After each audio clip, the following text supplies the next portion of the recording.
Welcome back to the Jimmy Mullen Podcast. I'm your host, Jimmy Mullen. Today, I have internet friend, what's up, Travis, aka tvsonicgaming. Thank you for being here, my friend. No problem, man. It's a pleasure. It's an honor. Honestly, I've been wanting to get on this show, just like everyone else, for a while. And I'm honestly like a pretty big fan of watching it. Thank you, man. Much appreciated. You bring in a lot of interesting characters, I will say. They're very funny. Like, my favorite episode by far is the one with your cousins and your brother. Yeah. Because, like, obviously, like, you guys are family, so you guys are able to, like, bounce off of each other and just, like, have a natural conversation. Yeah. So, but yeah, you know, the remote episodes and everything you've been doing recently has been pretty fun, too. Yeah. I always find myself laughing at least a couple times. That's really awesome, man. I really appreciate that. That's awesome. So, a little bit about you. We met in 2011, something like that. Yeah, it was around that time. I was like 9, so I was young.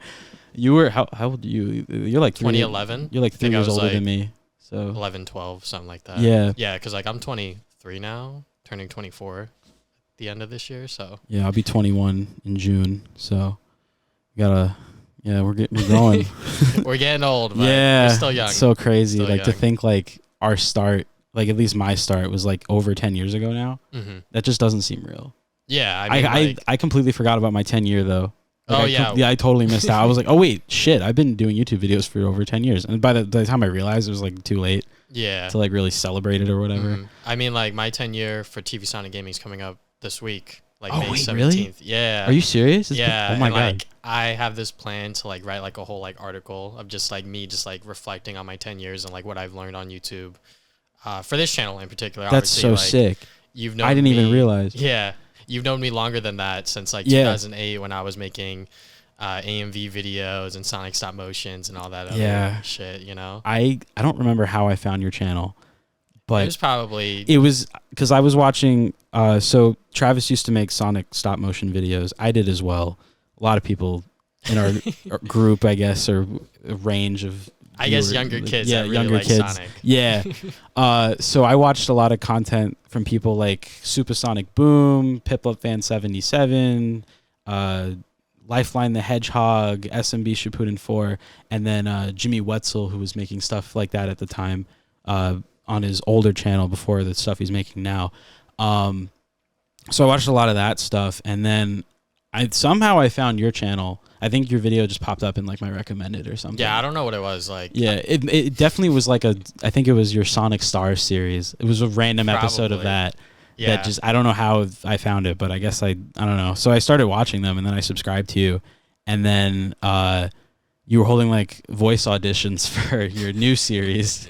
Sonic Destiny. So I auditioned. You didn't give me the part, but I was like, yeah. Hey, look, I'm going to be honest. I was just like an asshole kid. Yeah, it's fine. It's fine. And like, when people were doing auditions, I probably should have just like not responded to those that I wasn't going to give the part to. Yeah. But I was just like, sorry, you're not going to get it or something. But like, now I'm like 20 something. I'm like, yeah, I probably should have done that, but I'm a fucking kid, you know?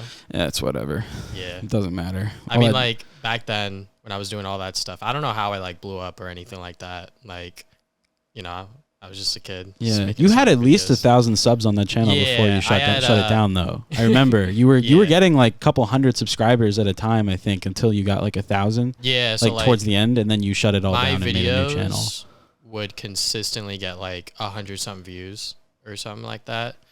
The reason why I shut it down was because it had 2 copyright strikes, and like I just wanted like a fresh start. Because like doing YouTube videos on a channel like that where you already have 2 strikes is like very risky. Because like if something comes to bite you in the ass later, it's like, oh, the entire channel's gone, kind of thing. Mm-hmm. And like, you know, I also just wanted to do gaming videos. Yeah. Obviously, like nowadays I lean a little bit more towards Sonic because of the movie and like everything that's going on with Sonic today.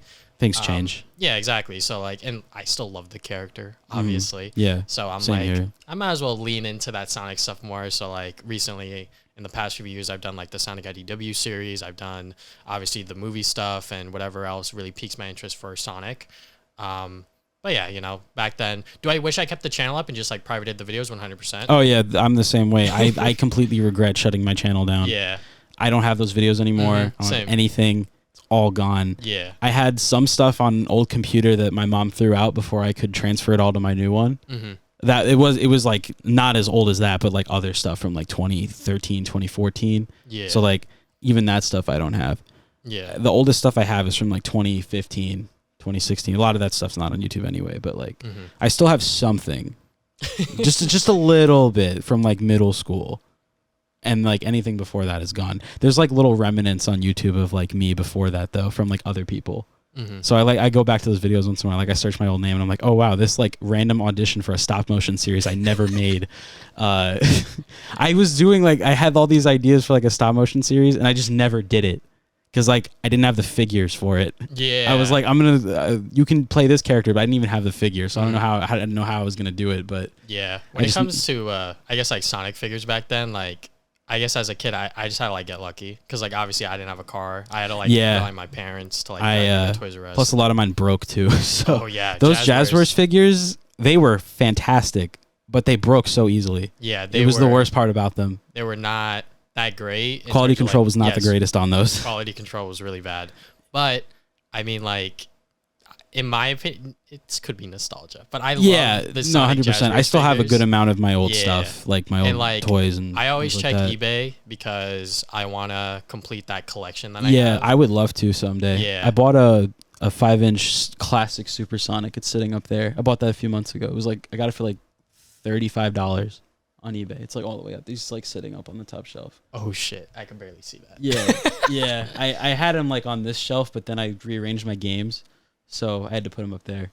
Oh, okay. I didn't know where to put them. I'm getting shelves pretty soon, like up there. So I'm probably gonna put like a ton of stuff. Like I have tons of figures and shit under my bed that have been sitting there for like 3 years. The YouTube listeners are like, "What the fuck is he pointing at?"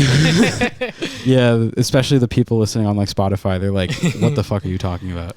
But yeah, I mean, like I always check eBay for that stuff just because I'm a collector, obviously. Yeah, if I had the money, I'd be doing the same. Yeah, it's like. I need like a few figures, but I'm not like in a rush to get them. Yeah, no, same. So if I could get them for like maybe double retail, because I still remember like what the prices were for like, most of these figures. Like they were like $10 each, and you know on eBay when you look at like 3-inch Sonic, he's like $30-$40 easy. Yeah. So it's like pretty crazy, and like I'm glad that like towards the end of like Jazzwares' run, I guess is like the last thing I'll say is like when Blaze the Cat came out. I never got Blaze. Yeah, because like she was the last like new figure to be released. I got her in stores. That's and now awesome. when you look on eBay, it's like her figure alone, $100. I'm like, what the hell? That's the reason I don't have one. Yeah. I would have bought one already, but it's I'm not. I can't justify spending $100 on, on a 3-inch figure. On a 3-inch Blaze the Cat action figure. I can't do it. Look, I mean, like I'm buying the Jazzware stuff, like the 5-inch figures. Yeah. So like I have Rouge. I recently found her. The new one, the Jax figures. I got Omega. Oh yeah. But I don't have. I was randomly in like Walmart. Honestly, and they had Omega, and then I went to a Target later that day. They also had one. So I was like, oh wow, because initially they were going up in price. They were being scalped on eBay and stuff. So I couldn't find any. But then I randomly found Omega in Walmart. And I was like, oh shit. Yeah. Like this is real. This is huge because it was the first time he's ever been made into an action figure. Like I wanted an Omega figure when I was younger. I was like, that would have been so cool. Yeah, and I think they look great with the Jazzwares Sonic figures or like any of the smaller 3-inch figures. I haven't taken any of mine out of the box yet because I don't have anywhere to put them. I didn't want to just throw them into a bin and then like have them collect dust for like a couple of years. So I decided, you know what, I'll have them on this shelf on the bottom. Just keep them in the box for now. Maybe I'll take them out. I don't know. I got a couple of these little 2-inch. Figures. I'm not collecting those just because I'm such a fanboy for the Jazzware stuff. I'm just like I kind of just got those because it was like, oh cool, now I have a figure of a golden Chow. Yeah, Gold Chow. Like I get the classic line. They did like Motobug and like I forget what the flying Badnik is. I can't remember. So like I got those, but like you know I don't really go out of my way for the small ones. I'm collecting the 5-inch ones just because they look nice in like the box. And stuff, but. I got Mighty. That was one I was like, oh yeah, Mighty. Yeah, I got Mighty because I was like, that one's cool. And then I got some like 30th anniversary stuff. I got like the 3-pack that has like Sonic, Mecha Sonic, and or whatever it is. I forgot. Whatever new figures Jack Specific makes. Yeah, if it's a character of a figure, especially if I don't have the character as a figure already, I'll buy it. Yeah. And I got Movie Knuckles. I found at Target. I haven't been able to get any of those. Those are going for a lot. Yeah, I haven't been able to get any of them. Like every time I go into Walmart and Target, I found Knuckles in a random aisle. Like I was walking through the toy aisles and they didn't have them with the Sonic stuff, but I just walked through another aisle, just sitting on a random shelf towards the bottom. I guess someone was hiding it. So I grabbed it. Yeah, that actually is how I found Sonic the other day, the movie Sonic. Oh, yeah. Because like I think they only did one run of them for some reason. Yeah. So that's why they'll probably restock them, I feel like. Hopefully. Yeah, I would hope. I mean, they're movie figures. So like, you know, over time, like if it's from a specific movie or something, those tend to go up in price. I wanted like a Tobey Maguire Spider-Man figure. $200, $300. Yeah, you're looking at a lot of them. I was so mad. Like I was thinking, oh, cool, maybe I can find like this like really cheap Tobey Maguire figure. I got a Spectacular Spider-Man figure because I was like, I haven't seen the show yet, but fantastic. I got the Blu-ray for Christmas last year. I just haven't gotten a chance to sit through the whole thing yet. Give yourself like a few days. Yeah, I've heard it's incredible. It is. I've been meaning to watch it. I'm just like my one to myself that I haven't yet. Just like my 1 sentence review. It's like the best adaptation of Spider-Man across movies, TV shows. That's crazy. Everything. Yeah, I got. And like it got canceled because of the whole Disney deal. That sucks. So, I hope they bring it back somehow. I mean, like they could. Anything's possible. They could at this point. So they might as well make it into a Disney Plus series or something. If they do that, I'm in. Yeah, I'll take it. As long as they get like the original team back and everything like that. Something like if it's just like the original, 100%. I'm really excited for freshman year though. I hope that's good. Yeah, I hope it's good. Just because like now what we know from No Way Home. Yeah. Like how involved is Uncle Ben gonna be in that show? Because people had this whole like perception of like this Peter Parker and now like this final movie sort of like solidified that these 3 movies were his origin movie and like Uncle Ben wasn't really a huge part of that. Yeah, because like Aunt May was the one to deliver the line. Exactly. And then like he gets mentioned in a What If episode, but like that's also episode. Yeah, it's also another Spider-Man. Even though he's supposed to be Tom Holland Spider-Man, it's not the same guy. Yeah, because multiverse. That's going to probably confuse like so many people that just had no idea what they were getting into. Confuse all of the movies. Like I imagine like people going to see Doctor Strange and being so confused about other universes and all that, and like, I mean, like I get like No Way Home because it's like 3 different actors playing Spider-Man, like, and like those movies already exist, so like sure, but like I don't know, especially if like they're playing like the same character or something, but it's like from another universe. Which is why I appreciated Doctor Strange because they like switched up the actors and shit like that, like, for the already established characters. Yeah, so I thought that was cool. You want to talk about Doctor Strange right now? Yeah. I mean, spoilers. Yeah, spoilers ahead for Doctor Strange in the Multiverse of Madness. It's been out. It's been out about 2 weeks. I mean, it's good. I like it. I liked it. Yeah. I don't think it's one of my favorites though. But I loved it though. It's up there, but not completely up there. Like there's a couple movies I like more, but yeah, my girlfriend loved it though. She loves Doctor Strange. So I think when it comes to the MCU, it's kind of hard to like break into that like top 3 for people, just because there's so many movies. Yeah, Endgame, Infinity War, and No Way Home. I think are like my top 3 right now. Top 3, okay. Yeah. Winter Soldier's up there for me. Oh yeah, same here. I think that's still my number 1, just because that movie was so goddamn good. It's so good. I didn't see it when it came out, but I watched it like before Infinity. I watched all the movies before Infinity War was coming out. I hadn't seen most of them, so I caught up. And Winter Soldier was fantastic. Yeah, I watched that in theaters, and I walked out of it. I was like, wow, that was like fucking amazing. Yeah, and the fact that the Russo brothers were given more jobs to direct the other movies. Yeah, that was the fact that they were responsible for Infinity War and Endgame as well. Like. They were like they could have just been the guys that directed the Captain America movies and that would have been it. But no, they were like, yeah, you guys are great. Can you direct like the biggest movies ever? Yeah, like, we're gonna give you that responsibility, and they fucking nailed it. Yeah, like personally, I like Endgame more than Infinity War just because of the whole fanfare. Yeah, honestly, like they're so different though. So it's kind of hard to like compare the two because you can't really compare them. Like they're like they have 2 different ideology, 2 different like ways of going. Like Infinity War is like the be all end all, and then it leads into the aftermath of that, and then they just go through this whole time travel thing, and like it's a whole fanfare for the entire 10-year build up. Infinity War was Thanos' movie. Yeah, like that's where you really got to know Thanos and see like what his ideals were and like what his plan was, and he fucking did it. And like I think everyone who walked out of that theater was like, holy shit. I did not expect it. Yeah, definitely 100%. not. I went with my brother. No one he was still like middle school age, so he was just fucking pissed off. He was like, fuck you, Marvel. You guys suck. Fuck you. You killed Spider-Man. You killed Black Panther or whatever the fuck. And then Endgame came out and everything was fine. But like, you know, yeah, great movies. Yeah. So if you somehow have not seen Marvel movies, even if you're not into superheroes, do yourself a favor and watch all 20 plus movies. Hey, Disney Plus is a thing now. It is a big task. They make it a lot easier now to watch most of them, except Spider-Man and Hulk or whatever. Hulk, yeah, but licensing. But Doctor Strange. Doctor Strange will be on there in a couple months. So if you don't want to go to the movies for whatever reason, just wait a couple months for Disney Plus. They're coming out a lot sooner too. That's good. That's so crazy. Yeah. Streaming and everything like that. Yeah, I love it, but I'm also like scared at the same time. Yeah, I mean, like, I loved Doctor Strange in the Multiverse of Madness because of obviously Sam Raimi. Yeah. Like, I could tell like what certain things he was doing because this is by far like the most stylized, just like MCU movie ever. Yeah, 100%. Like most of the directors they get is just like plug and play, other than like James Gunn and Taika Waititi who like do their own thing. Yeah. But most of the other directors they sort of just like plug and play. Like this is what we wanted, then they'll do it. Yeah. But like they're like, all right, Sam Raimi, do your fucking thing. And like obviously the horror elements were yeah, very that good. was. I knew it was going in. It was going to be a horror movie a bit. Yeah, but I was not expecting. Like, oh yeah, like how bloody and how like. Yeah, I was like, oh my god, like the fact that a lot of it was pulled off in a PG-13 movie too. Like they were really pushing the boundaries with it. I respect that though. Yeah, 100%. Them pushing the limits of PG-13. Yeah, I really liked when the Illuminati died. Like all of that. I wasn't expecting that at all. Like Yeah, I figured mean, they would show up and all that, and then like, but then like Wanda kills all of them. Like, oh my god, Scarlet Witch is in effect, so she gonna kill everybody. Yeah. Oh my god. Yeah.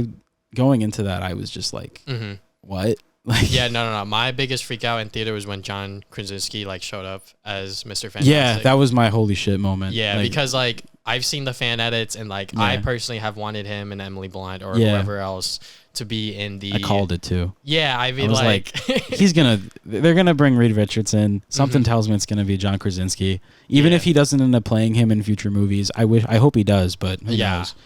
But yeah, I'm really hoping that he does. Even though. Yeah, no, 100%. Like, I fucking clapped in theaters. I was.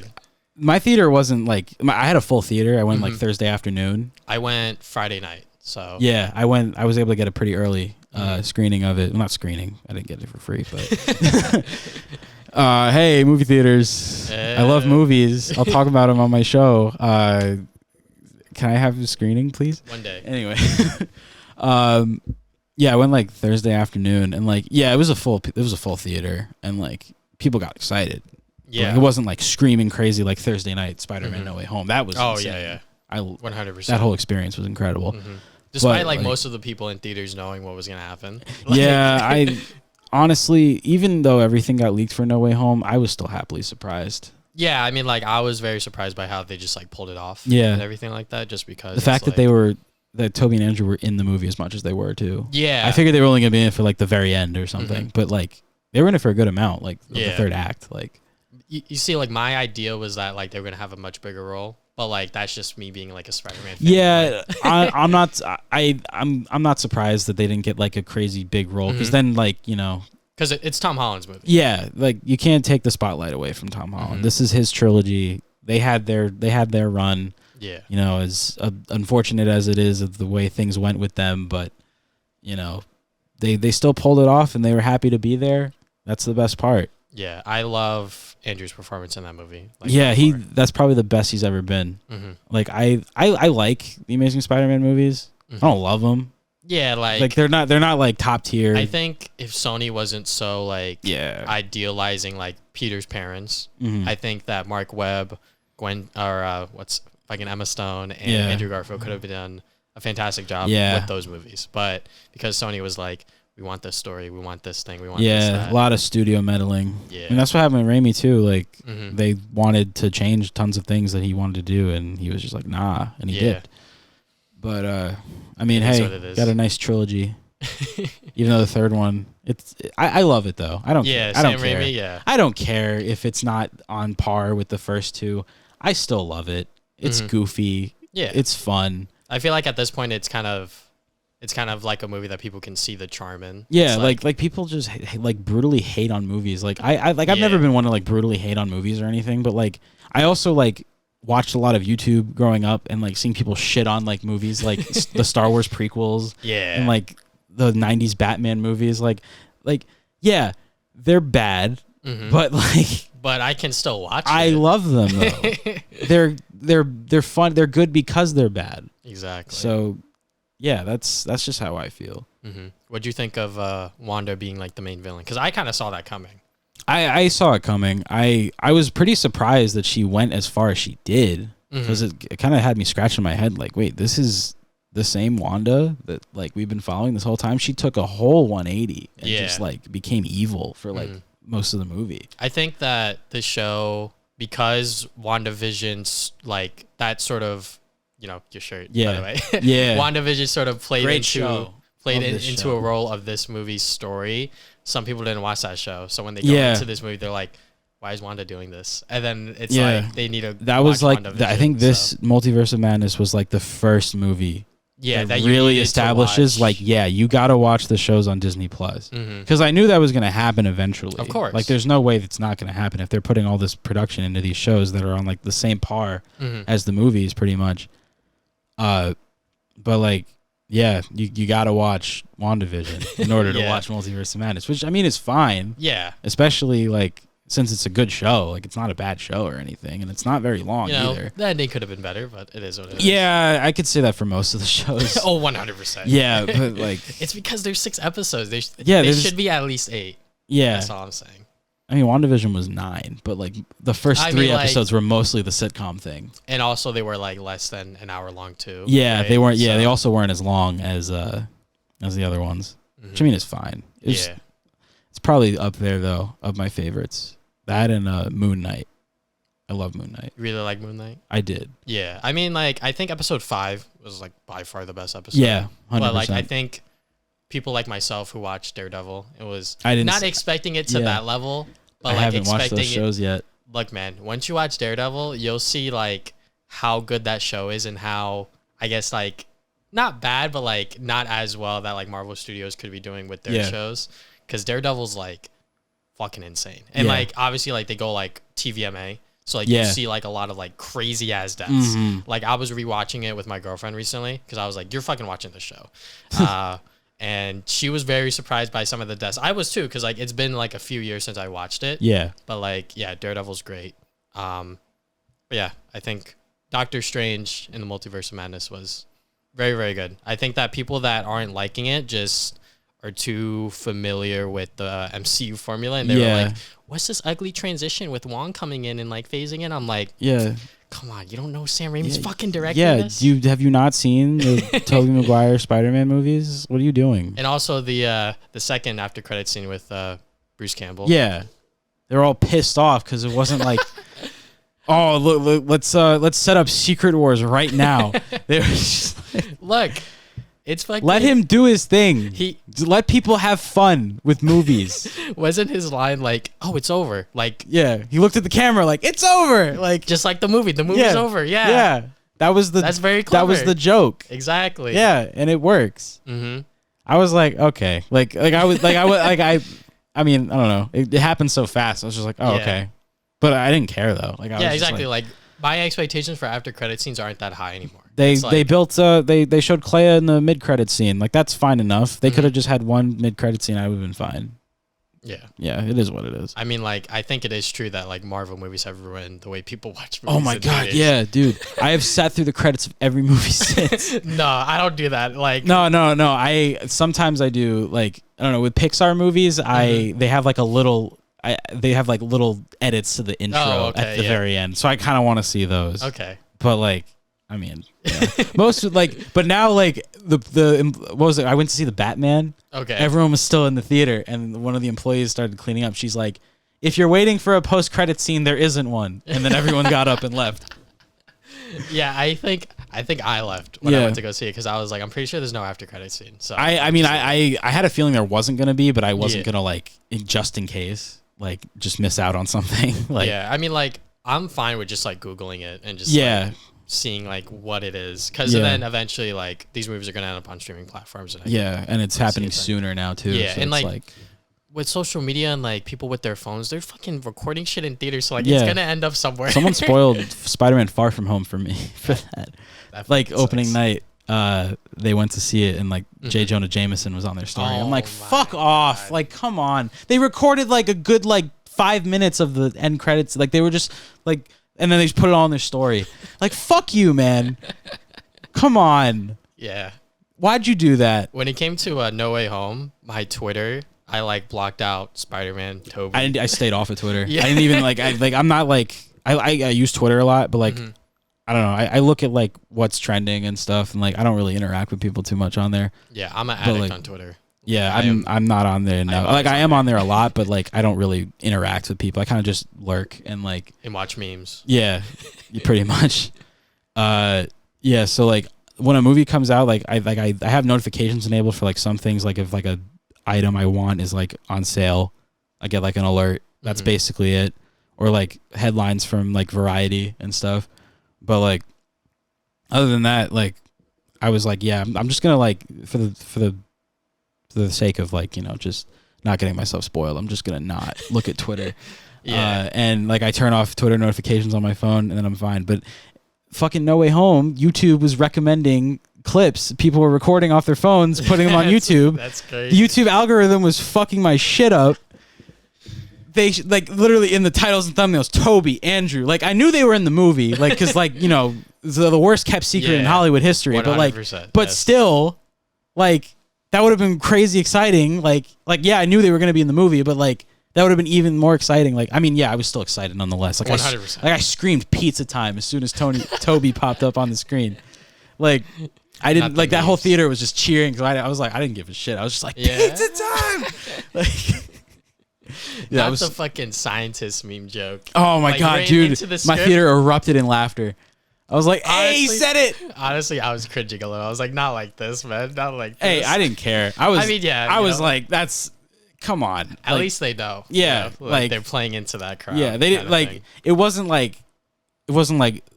Here's this. Like it was kind of like they kind of like made it clever, which I appreciate. Yeah, like they wrote it into the story because like Peter was doing his scientist thing. Yeah, exactly.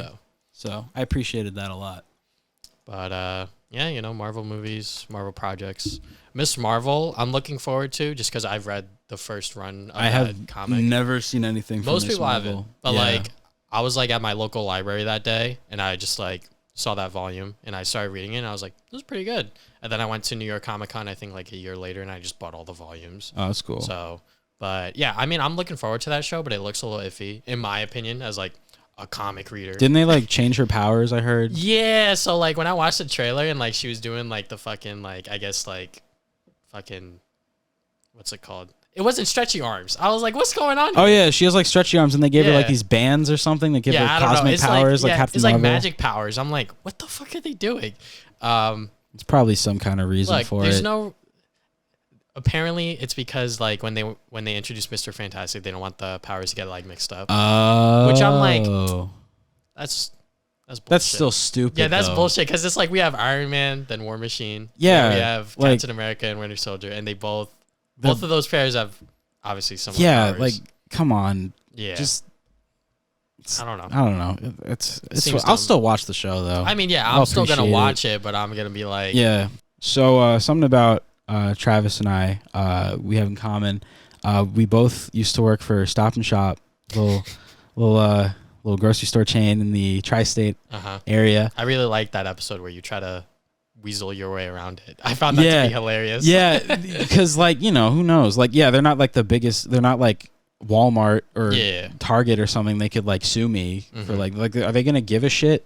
I don't know. But like I'll also like I could have probably said so much more, but like I love all my coworkers. Oh, 100%. Yeah, no disrespect to anyone I worked with. It's just how they when operate. I talk about it's just how the company is. Yeah, and how things are set up that drove me away. because like we both did something like I've had other than the people I worked with, like I've talked with people like that work at the Stop and Shop from my hometown, and they don't have online pickup. Oh, so they don't know, like, because my friend, one of my friends, Adriana, they used to work at Stop and Shop. They didn't have online there, so they don't really know how it goes down. The horrors of online. Yeah. So I heard they're also dropping, because we had around the time I was leaving, initially when COVID happened, the hour range of when the orders would drop would be 6 hours in advance. And then they dropped it down to 4 last summer. They're dropping it down to 2 in the summer. I was told by my people that still work there, my former coworkers. Well, gotta get more people on that shit. Yeah, they're kind of in shambles, but I mean, like, they're doing fine. Like, they're doing okay. They're getting by, but like, the last few months I was there, they had to keep pulling managers and people from other departments every day for hours on end. Yeah, because it was just impossible to keep up. It was 7 orders an hour, and the orders were fucking huge. Yeah, people order a lot of shit. Yeah. And we only have so much manpower, and we also have a couple minors in the department too. They can't do certain things. So, and like, we all basically have the same responsibilities, even though I'm listed technically as a shopper and not a facilitator. I still had facilitator responsibilities. I had to, do paperwork and all this other shit, which I like. I mean, it was fine. It was easy, but like, it was a little mismanaged. Oh yeah, 100%. Yeah, I mean, like, well, maybe not a little more than a little, but I don't know. I still go back. Like, I'm pretty close to the place, so I visit a lot. It's a grocery store, so I do a lot of shopping there. Mm-hmm. But I love all the people I worked with. No disrespect to any of them. They've been doing a lot of switching around with people and stuff. It's looking like a bit of a shit show though. Every time I go there, they're like, oh yeah, this person quit. This person quit. Yeah. This person left across the country to do something. This person just had a kid, so they're not here right now. It's like, oh my god, like it's not looking good. Yeah, it's not looking good. I went home one night, hadn't eaten because I worked 8 hours without a break. Yep. I ended up throwing up the next morning, and that was like, I'm not doing that anymore. So, yeah, I mean, I guess to keep my story short with why I quit. So like, they just introduced the online pickup stuff. Yeah. So like, I was like, why is this shit like so underdeveloped? Like, yeah, they didn't really. There's not really. Did you have to do like the flyby stuff with the mobile devices, or no? Maybe it's been years. Okay, so. Yeah, because they added that not too long before I came in there. But yeah, it was just like, actually a little after I came in there. It was just like, what happened was I was doing like an easy like 12 to 5 shift. It was like self checkout. I was like, hey, it's gonna be easy. I get to go home at 5. Nice easy day. Then like, someone called out for online. Travis, can you do it? I was like, I guess. So then I was like, all right, how many orders we got? We got 3. Fuck. All right, it's only me in the entire store that knows how to do it. So I'm literally by myself. I was by myself a couple times. So like, I think it was like 3 or 4 orders actually, because like I had to call all of them because like they all pick like a designated time when they'll come. Yeah. Instead of like having an email system where like, hey, it's ready now you could come. That would be a lot smarter and easier, obviously. But I had to call all of them and be like, hey, yo, can you come like an hour later? And they were like, oh yeah, I do that constantly. Yeah. And then they all showed up an hour later. I was still not done. Yeah. And then like 3 of them canceled. And I felt so bad because the manager of that department, shout out to her, because she knows my cousin. She like graduated with her and like I got close with her. Yeah. I legit called her like kind of crying, gonna be honest. Like God. I was straight up like fucking breaking down and shit, dude. So I was like, I'm so sorry. Like I couldn't fulfill these orders. And she's like, yeah, just like do what you gotta do. I understand, you tried your best, this and that. Yeah. But yeah, like I was straight up just like crying and shit. And then like someone else like came in like pretty late, like 7 to 11. Like he knew like how to do it, so like he could help me at that point. But at that point, like they were all gone. Yeah. So I was like, what the fuck? After the fact, after all the bullshit, then you get the help like way later or something. And then like I went home and like I cried to my dad. I was like, I want to quit, and he was like, so quit. I was like, all right, cool. So then I went in the next day because like I already like was like talking to like my coworkers and be like, I'm gonna leave by the end of the year. At that point, it was like November, because like I knew that like I was leaving before my birthday, so I was like, yeah, I'm putting in my 2 weeks now, and they're like, no, you can't do that, because like I have like so many roles. Yeah, like I was a fucking pharmacy technician. That when you first told me that blew my fucking mind. I remember telling people I worked with, I was like, yeah, my friend used to work at this store, and he was online pickup, cashier, customer service, self checkout, and a pharmacy technician. Sometimes cards too.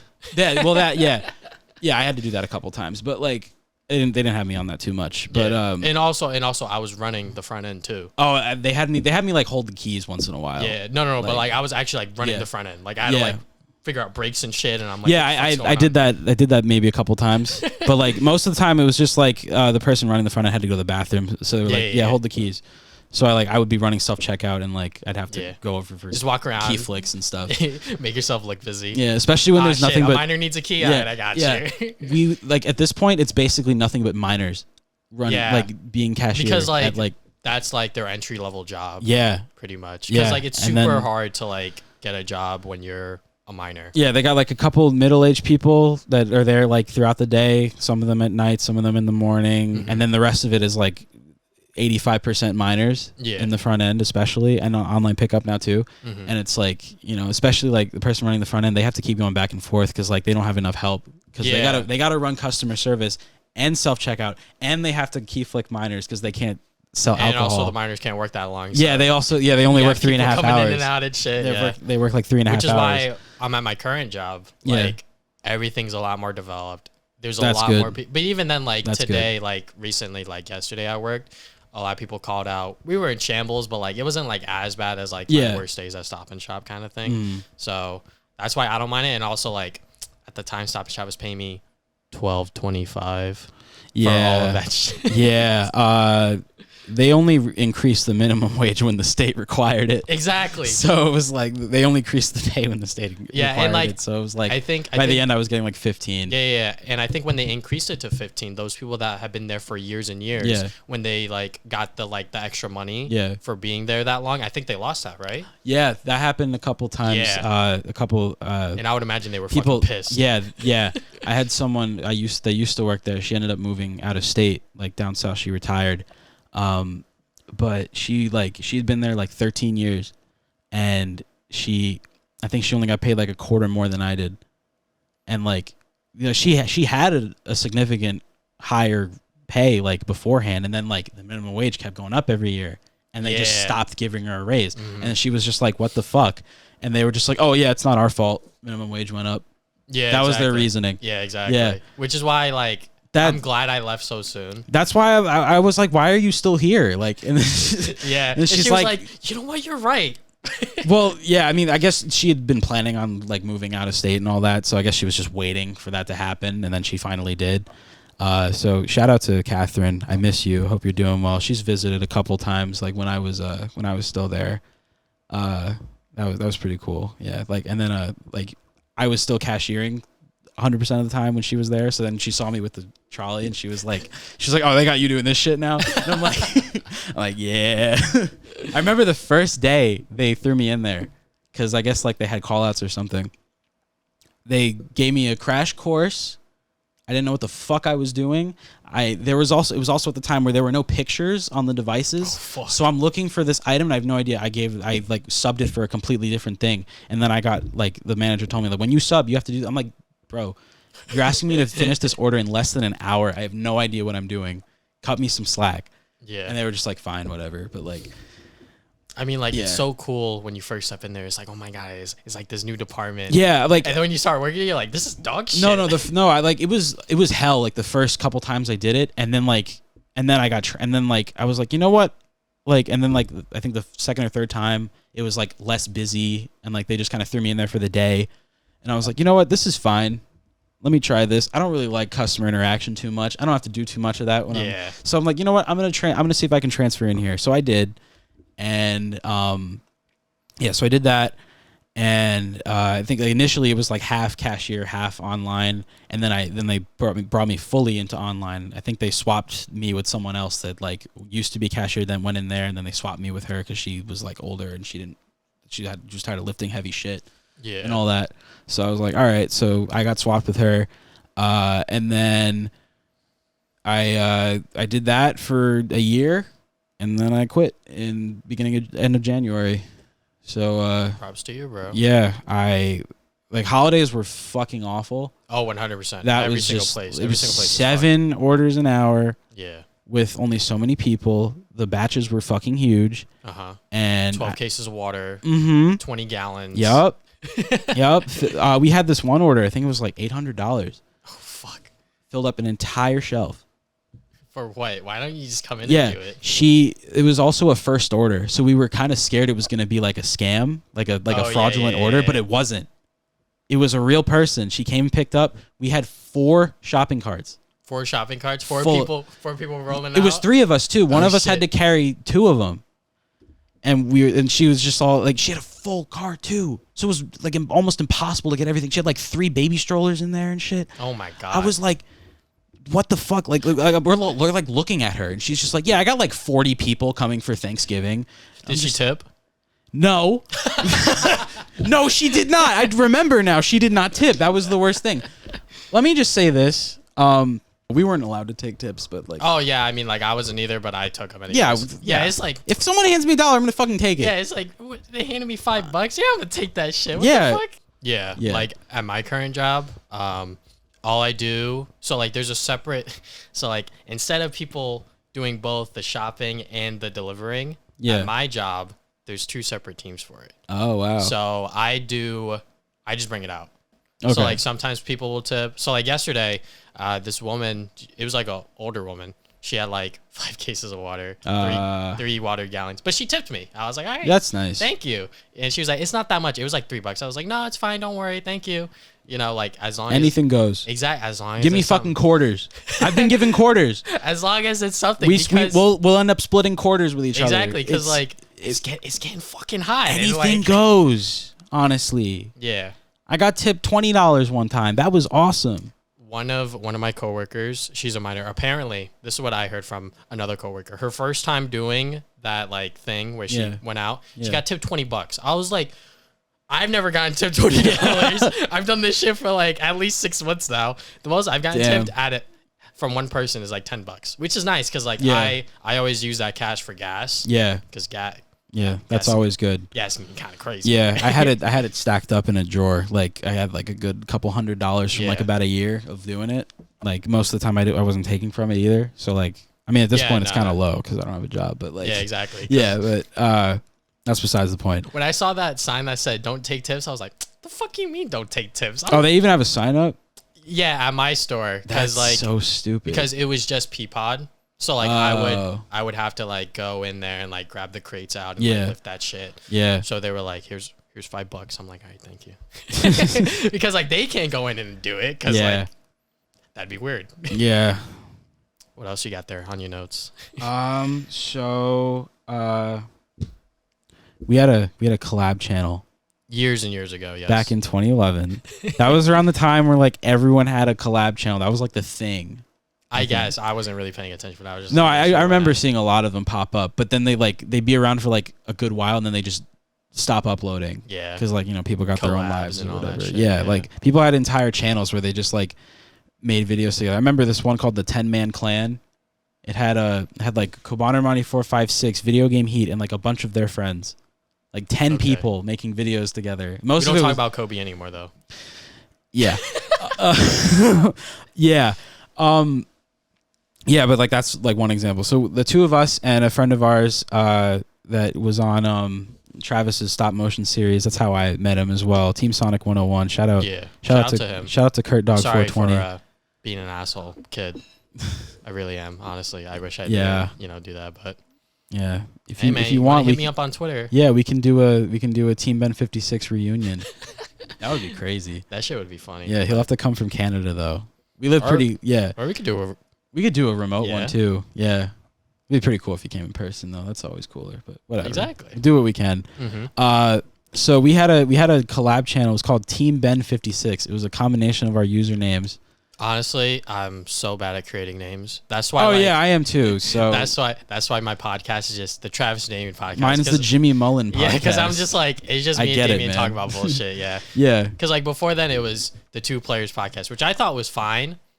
But like there was another podcast on YouTube called the Two Player Podcast. And I was like, if I really want to make this a thing, I might as well like rebrand it when we go into 2019 or whatever. So like I just asked my brother to like come up with all these graphics and shit like that. But that's cool. You got that with your brother. Yeah, because like I see he's done a lot of your graphics and stuff. That's some cool shit right there. He's a talented man, I will say that. Shout out Tevin. Yes, shout out to him. How's he doing? He's good. That's good. He's getting his master's and shit like that. Shit, good for him. He's graduating. Good for you, soon. bro. So yeah, exactly. Team Ben 56. I guess the reason why I left is because once again I was just an asshole kid. And I was you didn't even tell us. You didn't even fucking say anything. I remember. Listen.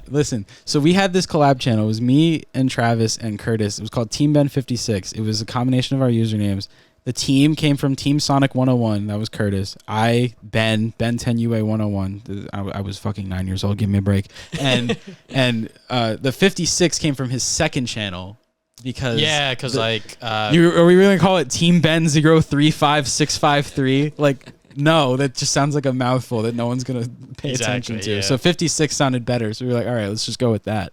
This was also before like any of us were using like Skype or anything, so like we would talk on Xbox Live. Yeah, that was our way of talking to each other, and we didn't talk like as much. Yeah, and there wasn't even that much communication with us. 100%, because we were just kids. Yeah, we were just fucking kids, so we didn't know any better. We didn't know how to run anything. So, like the reason why I left is because I was just like, I'm pulling my own weight. Like this shit, y'all ain't making videos, and I'm just like, well, we're all kids, so like they probably can't go out. Yeah, that was my the one time I was able to go to Toys R Us, I made a strip video. Oh my god, one time I went to Toys R Us with my camera, and the guy in front saw me with the camera. He was straight up looking at me. I fucking turned around, and then I remember this too. I remember this video. I was like recording the Sonic toys, and then he said, "You can't do that," and I was like, "Oh, okay."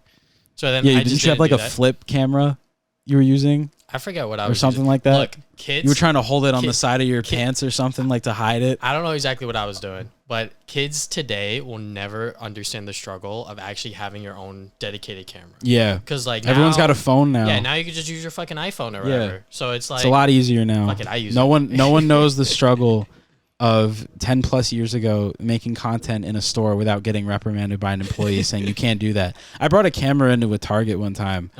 And they told me I can't do that. I mean, if I was using my phone, they wouldn't have given a shit.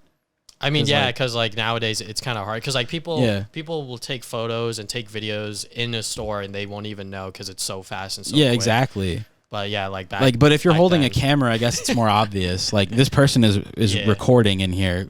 It's like private property or something. Yeah. Which is why like when I like watching like manga shopping videos where people go into like Barnes and Nobles and like look at the manga section. I don't do that. Also, for one thing, I feel awkward like in public. Oh yeah, I still kind of do too. I think I'm like, no. I think I've adjusted a bit more because I've done it for so long.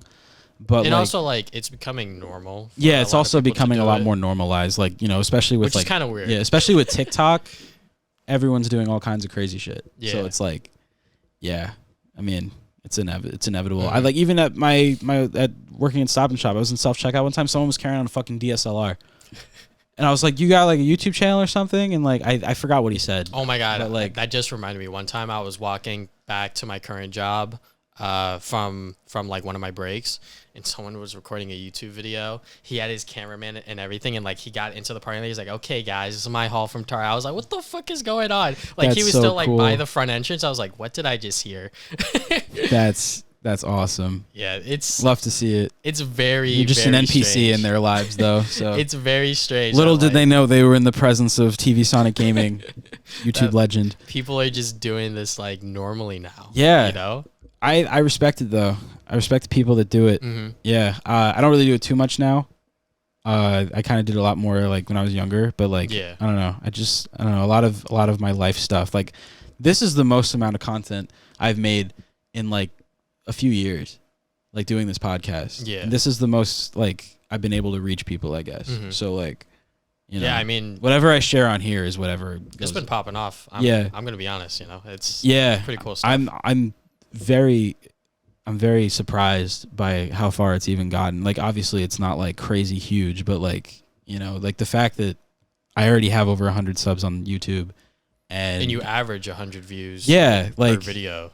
Yeah, around that. Some of the later ones I haven't gotten as many, but that's also because they weren't people I went to school with. So like, not as many people care. Friends of friends, you know. Yeah, friends of friends. Like I've had like a couple of my high school friends on, then they share it, so then everyone else sees it. So like, yeah, that's a given, I guess. But like, and TikTok as well. Like I'm almost at 700 followers on TikTok. I wish that would translate over to other platforms, but it's whatever. I'm such a boomer. I don't want to use TikTok. But I probably should. You should really. I should try. Not invest, but like you should really like. I should try. Put some time into. I don't even have an Instagram for like my YouTube. Yeah, you should. Well, you don't even need that either. I think you could just make short form content. Yeah. And put it on TikTok. That's like, because honestly, like that's looking like the future. Yeah, because like people are just so like. Yeah, TikTok is really like TikTok is now gets more daily visitors than YouTube. Like that's how huge it's gotten. Like that's insane to me. Like the fact that that's like becoming the norm now. Yeah, TikTok is like a crazy platform that I don't think we'll ever see another platform like that just skyrocket to like number one. It's so crazy how like big TikTok has gotten. And I make short form clips from the podcast. I put them on TikTok. Some of them, I have one with almost 200,000 views. That's pretty crazy. Would I have gotten that on any other platform? Probably not. But it's something. So, I mean, hey, it got me almost 700 followers, which I mean, obviously isn't that much, but like it's something. It's better than my other platforms. It's 100%. Most amount of, I mean, like my current main YouTube channel that I post on once in a blue moon, like that has 500 subs, and like it still gets a couple subs every once in a while, even though I barely post on it. But like, you know, it like now I'm at the point where like, I guess I'm the biggest I've ever been, quote unquote, or something, which I mean, it's cool. So, hey man, it's only up from here. Yeah, it's only up from here. You just got to keep the focus on what you love doing. Exactly. And I think that's a very key thing. I think people should look at it. Like in general. I wish I never stopped because I kind of just didn't do it very much for a long time. That was just because like, you know, drastic life changes and shit, you know. Stuff, yeah. And also just the platform of YouTube just being a shithole and like all the changes and everything. You can't do this, can't do that. You can get demonetized now, and then they like blacklist your video. You don't get recommended. It's like, what the fuck's the point? It's like, yeah, it's like when they changed the whole monetization thing with like short form videos. Yeah, like, you know, I don't like Pro Jared anymore, but you know, his 1 minute reviews were pretty cool. Yeah, it's like a minute and you get to learn about his thoughts on the game. Yeah, exactly. But then he stopped making those videos. Yeah, because those kind of videos just don't fly on YouTube anymore. They don't get traction. Time watch. Yeah, now it's watch time. Which it's got to be like 10 minutes or more. Which I mean, for a podcast is great. Of course, like they're at least an hour long each for the most part. Mm-hmm. Which is why you see a lot of people uploading like 30-minute videos, 1 hour video, which is why like those like analytical videos where people talk about like a show or a movie like get a lot of views because people like to see what other people think about certain shows. Right. I even did that a lot in high school. Like I kind of hopped on that a little bit. Like my vlogs, I probably could have cut a lot more out, but they were like 30 minutes each. And like, you know, that was fine. Like, and I had a blast making those when I did. I mean, you know, that part of my life is over. Obviously, I'm not in high school anymore, and I don't have access to a bunch of friends. Yeah. Like, especially since I moved too. So it's like, you know, whatever. But I'm making the most of it. I figured I wanted to do a podcast for a long time. So you talked to me about it before the whole pandemic. So. Yeah. Yeah. I mean, that was 2 years ago now. Yeah. That's so crazy. Mm-hmm. I was talking about it when he came in. Yeah. That was like the last thing I did before everything shut down. Yeah. Was hang out with you. Yeah. That was some crazy timing too. Yeah. I mean, like when we hung out, I think it was like... It's February 2020. Yeah, because like it was getting a little scary. Yeah, it was starting to get there, but it wasn't like pandemic crazy mode yet. Yeah, because, you know, not to get political, but, you know, a certain president didn't do jack shit. Yeah. Yeah. So, yeah, that was some crazy timing. We went to the video game trading post. Yeah. Nice. I haven't been there since. I went to their Bayshore Mall location. Oh, yeah. It's a nice place. Oh, really? They have an arcade in there. It's a lot bigger. Oh, okay. We should go there sometime. Okay. Yeah, they have like Friday night arcade stuff and all that. Right. Yeah. Yeah, it's a lot bigger of a space. And it's just my girlfriend and I went there. We got some stuff. Yeah, it was a lot of fun. Do they take card now? Because I know when we went, it was only cash at their. No, they take card. Okay, yeah. Because I'm like, why are these guys only taking cash? Like it's fucking like 2020 at that point. I'm like, what the fuck? Yeah. Yeah, they have and then they have 2 more locations they're opening up too. The Broadway Mall in Hicksville, and then Tanger Outlets in Deer Park. Damn, they trying to take over. Yeah, I was like, when they announced, they must like, have a lot of shit. They initially announced the Broadway Mall one. I was like, dude, that's fucking awesome. Like, if I still lived near there, like, I'd be going there all the time. Yeah. And now they're opening a one in Tanger Outlets too. Like, that's fucking awesome, man. Like, I've only been there like 2 or 3 times, but like, you know, it's still cool. Like, the fact that they're expanding like that. Yeah. Yeah, I have much respect for them. The first time I shopped from them was at the Long Island Retro Gaming Expo, one random year, and I got like a $5 gift card. And then I remembered it, and then you brought up, let's go to this store. And I was like, all right. So we did that. I ended up using that $5 gift card. I found it. I think I had left it in my wallet the entire time because I had I was like, I'm gonna use it at some point. I just hadn't had a chance to go to the store because it was in Levittown. I was like, all right, I'm pretty close to there. I can do that. And now they're in like multiple locations. So now they're good everywhere. shit for them. Exactly. Yeah. So speaking of LI Retro, that was like the first time we met in real life. Yeah, that was a very interesting experience. Yeah. Just because it was like I wish we took a picture though. Yeah, we never did. We never did. I have a picture with Pete Dorr. Yeah, Pete Dorr that I took. I have a funny story about Pete, just because like I think a lot of people relate that like collect today. That like watched his videos back then, because like he was like one of the first. I watched a lot of stuff back then. 100%, which is why like today is why I have like shelves like this. Yeah, like a bunch of games and figures and shit. Yeah, like seeing that. his like game room like 10 years ago was like the coolest shit ever. I was like, I want something like that someday. I think at this point it's more than 10 years ago. You know? Yeah. I'm just thinking like 2007, 8. Type beat, you know? Yeah. I don't think I was watching that kind of stuff as far back as that, but like something around that. So like I remember watching his videos. One of the first videos I watched was like a Mario and Sonic like figure thing that he did. Yeah. But when I saw him at Long Island Retro, he had like this, I think it was like a pre-order bonus for Sonic 06. It was like the 15th anniversary like Sonic figure where like he's sitting like this. Oh yeah. But it was broken. But I was like, it's coming from Pete's collection. So I was like, I'm going to buy it either fucking way. Yeah. So he gave me like a pretty good deal on it. It was less than $100. I think it was actually less than 60. So like it was pretty good.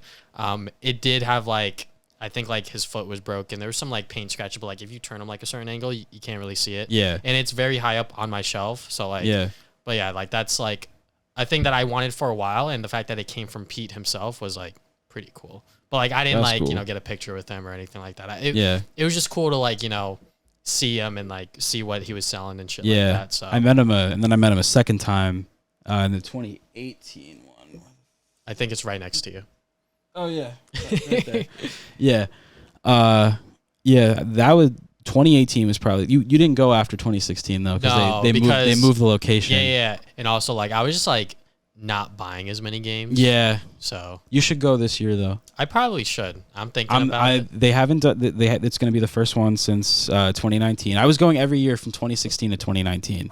I loved going every year. Where is it this time?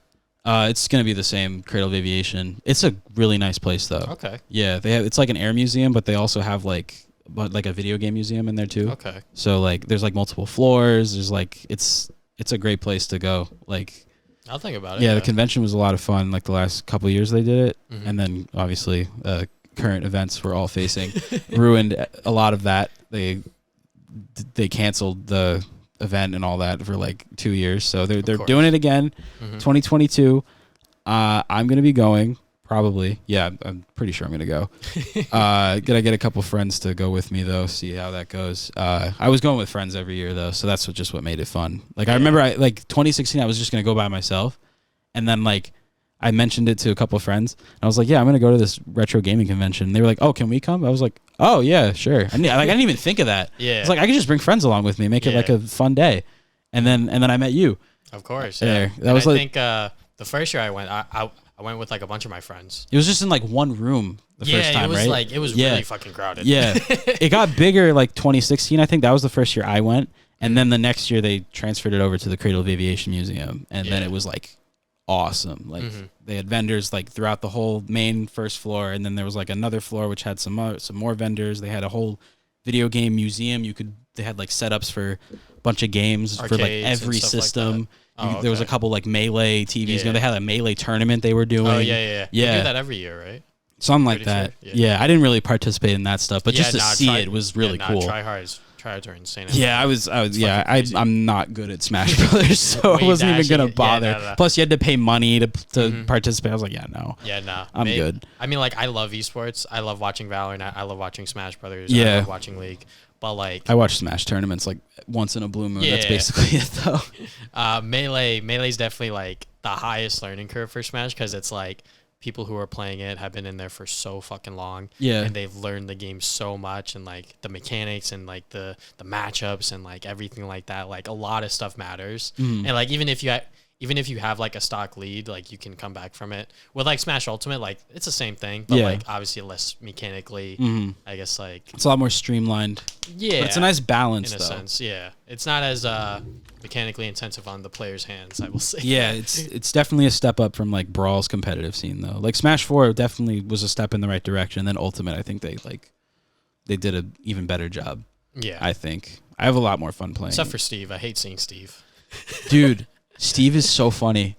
What happened? Like I'm just like I'm still in shock that Steve from Minecraft is in Super Smash Brothers. I cannot believe they put him in, but it's like at this point Minecraft is kind of retro when you think about it. Yeah. Yeah, people our age, people a little older than us, that's like so nostalgic for them. My brother's been playing it again with his friends on Xbox. Like it's such a timeless game. Yeah, it really is. It's so crazy how like that was like an indie game. And then it became this like huge fucking phenomenon. Thing. Yeah.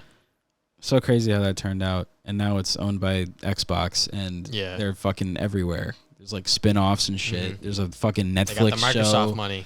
There's a fucking Netflix show. There's a Telltale series. That was really funny. I was like, how are they going to make a Telltale series of Minecraft? But it worked. I don't know. I think the only Telltale game I played is Back to the Future. I got to play the other ones.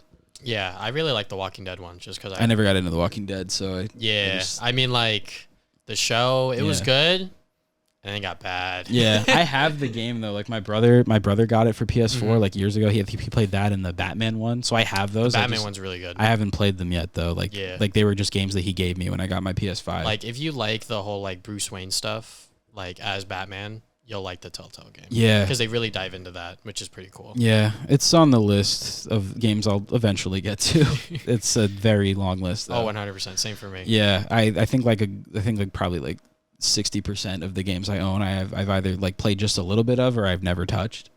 So I gotta fix that. I need to spend my time more wisely. Oh, same. I mean, like I recently just uploaded a Wii collection video because I was like, I saw that. At my channel. I was watching that. Yeah, because like when I do collection videos, I look at my channel and be like, all right, which one do I need to update?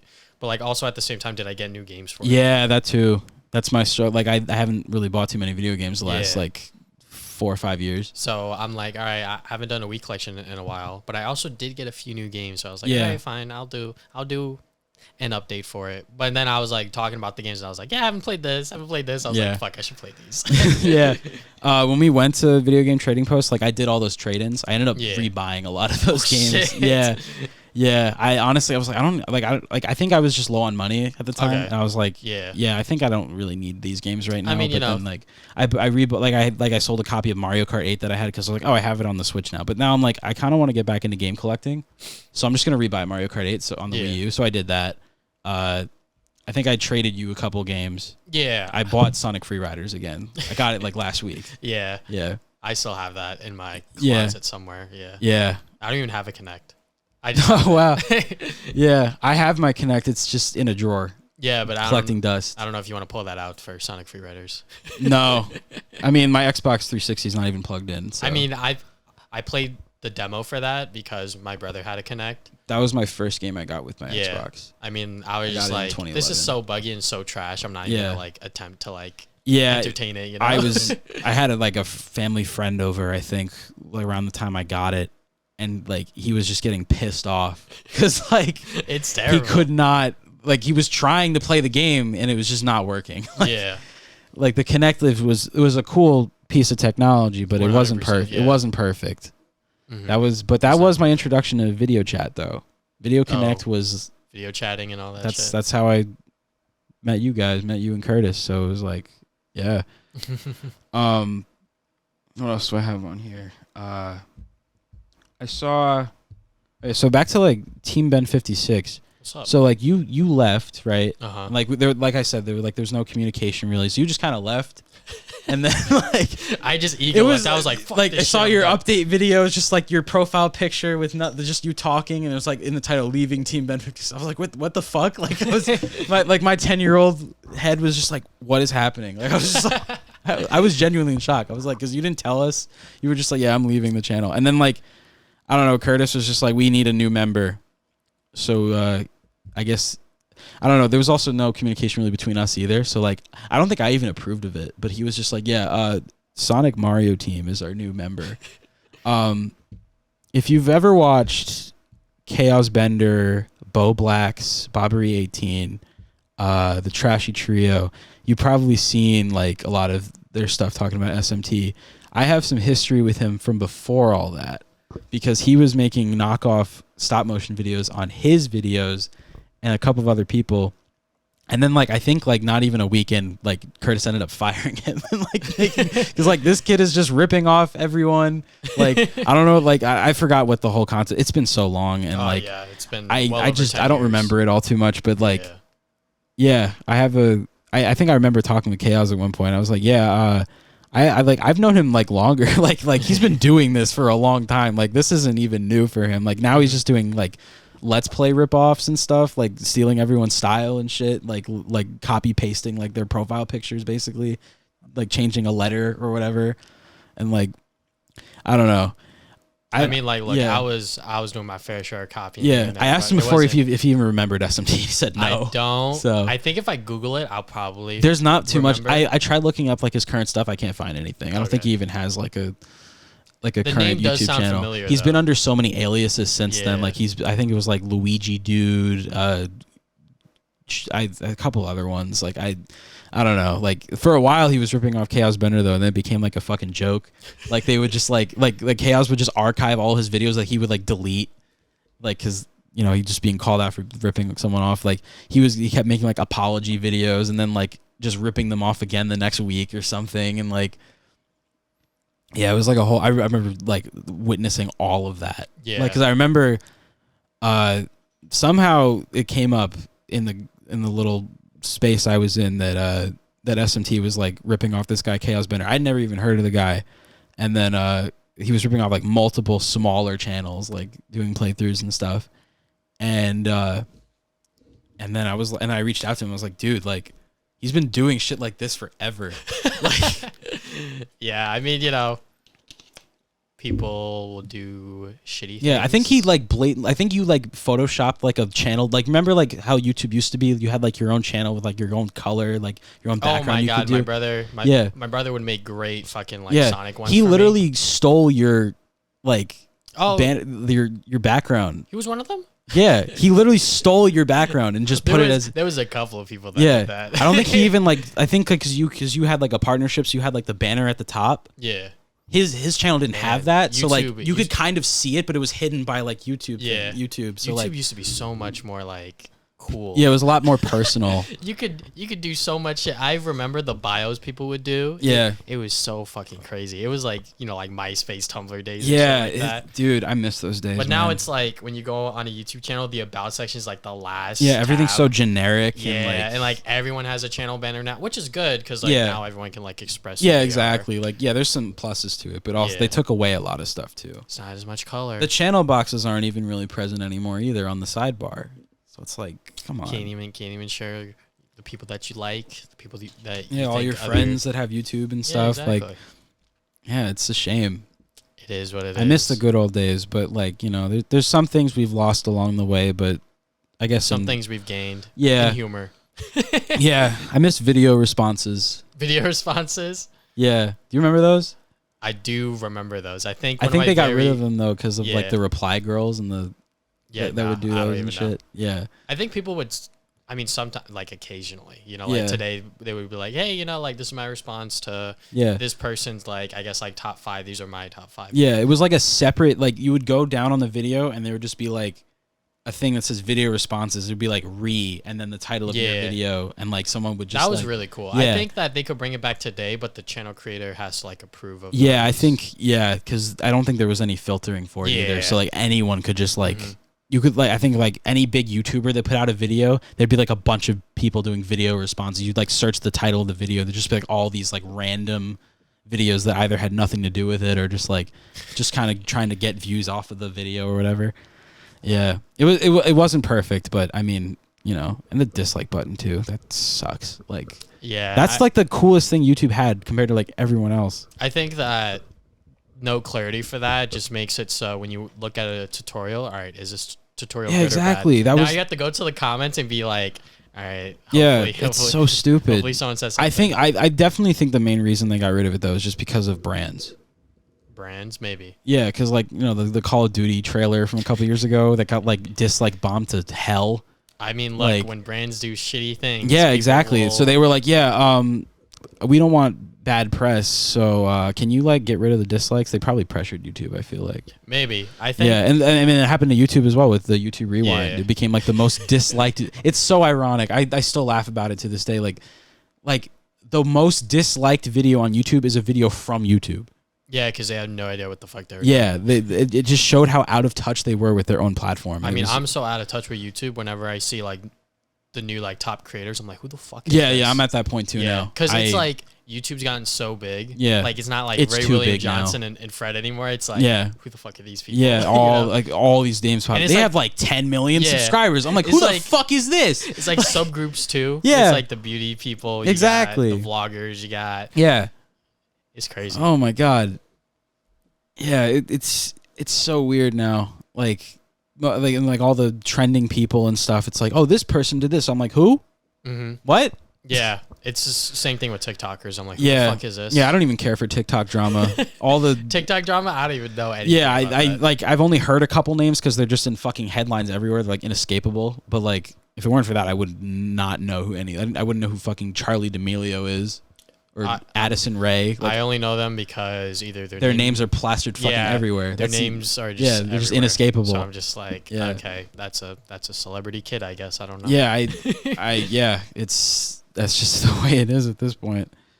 I have another thing. I remember in 2015 you were invited to Nintendo's headquarters. Holy shit! You remember that? I do remember that. Yes. So like. It just randomly came. I was thinking of stuff to YouTube. Yeah, I was thinking of stuff to talk about. I was like, what's some cool stuff that you've done? And I was like, oh yeah, you got invited by Nintendo to their New York headquarters. So, how did that even happen? Okay. Because like you don't you're like you know, you don't have like the crazy biggest audience or anything. So it's like, oh wow, like you only have a couple thousand subs and like they just invited you to their headquarters. Yeah, I think back then. Yeah, 100%. Like it was a very cool and humbling experience just to be like, wow, like I'm in Nintendo's offices trying out Star Fox Zero before it came out. Yeah, it was like 2015, so it was like a couple Wii U games, right? And like Super Mario Maker and like a couple of other games that they that was so cool. I remember watching that video. Out and like ask questions about. So the way it came about, I don't know. I think that back then Nintendo was a lot more keen on like having content creators like try their stuff out, especially like the smaller ones, I guess. Yeah. Because like when I got those emails, I was like, is this a scam? Because like now my inbox is just like full of like emails like that look like scams. So so I was like, okay. So you just got an email from them? Yeah. And so like I just got an email. They were like, it's gonna be on this date at this building. It's gonna be in the city. And I was like, okay. I had to like obviously like talk to my dad about it because like at that point I couldn't drive. My brother, maybe he could have taken me, but I think he had like work or some shit. Yeah. So I was like, Dad, can you like help me out here? So we went to the city. We went to the building. They told us. Turns out Nintendo hasn't been there for many years. Oh wow! So I was like, oh, what's going on here? But another content creator was there, Swifter. He's like a Twitch streamer. Okay. He's pretty big. He's the I think he's still a global emote on Twitch, Swift Rage maybe. Okay. But yeah, like he's a pretty big Twitch person, and like I knew him from like the Taco Bell commercials that would show up on there, and I was like, okay. He looks kind of familiar. So He was there too, and yeah, it was just like suddenly I got a text from like a rep that was like, okay, this is like the new building. So me and Swifter, along with my dad, we all Ubered, and this was like when Uber was still new. Yeah. So like we just like Ubered there, and like my dad, he's very big on tipping. Like he loves tipping people because like he wants to show that like he appreciates their work. That's some good shit right there. Yeah, exactly. Tip people, especially tip your drivers, tip your waiters, tip your. Even if they do a shitty job, you have to tip them. Yeah, exactly. Because like you don't know if they had a bad day. Yeah, they don't get paid enough. Exactly. So anyways, my dad tipped him like in cash, and like Swifter was like, you didn't have to do that because like he was gonna tip him anyways, like through the app. But anyways, so we get to the office. They have like a bunch of like memorabilia and like shit like that. I was like, wow, this is so fucking cool. Like I'm at the offices of Nintendo. I didn't even know they had offices in New York. Yeah, when so you like made that video, I was like, exactly. wait, they have an office in New York? Because I knew like obviously they have the headquarters in Redmond, Washington, and shit like that. But like, so like the store in New York City. But I thought that was it. But like, I wish I like vlogged the experience. I have pictures from it still. Yeah. But I didn't like do any recording because I was just like trying to like take it in and just like enjoy it. But yeah, that's cool. Yeah, like we went in there, we played Mario Maker, Star Fox Zero. I played a little bit of Chibi Robo Ziplash on the 3DS, which is why blows. It does suck. It's not that great, but I was like, I played it early and I still want to do a video on it, so I still bought it with the amiibo. Yeah, and it was bad. I got the amiibo when that game came out because I was like, oh, it's an amiibo. Yeah. I was an amiibo collector. And then I just didn't buy the game because I heard it was terrible. And then I found it for clearance at Target for like $5. Yeah, so I bought it. It's a very generic platformer. Yeah, so that's so disappointing. And then they were like, "Oh yeah, if this game doesn't succeed, we're never making a Chibi Robo game again." And that was like, but like that's not what Chibi Robo is. Exactly, that was the worst part. It's like it's not a platformer. Yeah, and they just like threw him into a platformer because like, oh yeah, now we're just making platformers on the 3DS and like yeah. But yeah, like when I was there, I love Nintendo, but they make some stupid decisions sometimes. Yeah, they do. They 100% do. But when I was there, I actually asked a question because like this was like my big thing with Star Fox Zero was that like you had to use the gamepad. Yeah. So like I asked them like, can you use the Pro controller?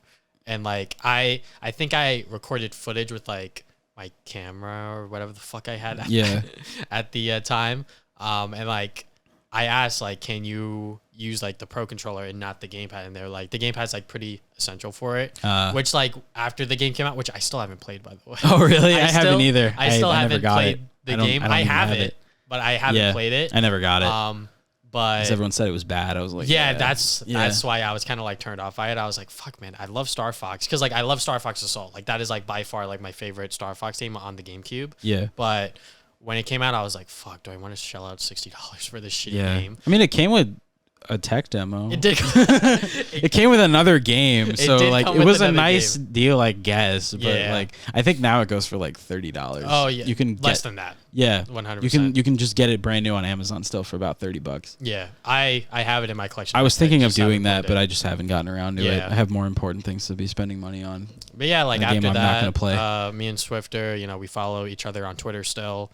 I pop into his streams every once in a while as like a lurker. I don't like to, you know, pry on people that I haven't talked to in a while. Be like, hey, you know, like, what's up? What's going on? Because like obviously like he's a very busy man. He has a wife. He has a kid. You know. He's doing shit. I get you know? that. So I lurk once in a while with people I used to be a lot closer with. Yeah. I still keep in touch with a handful of online friends.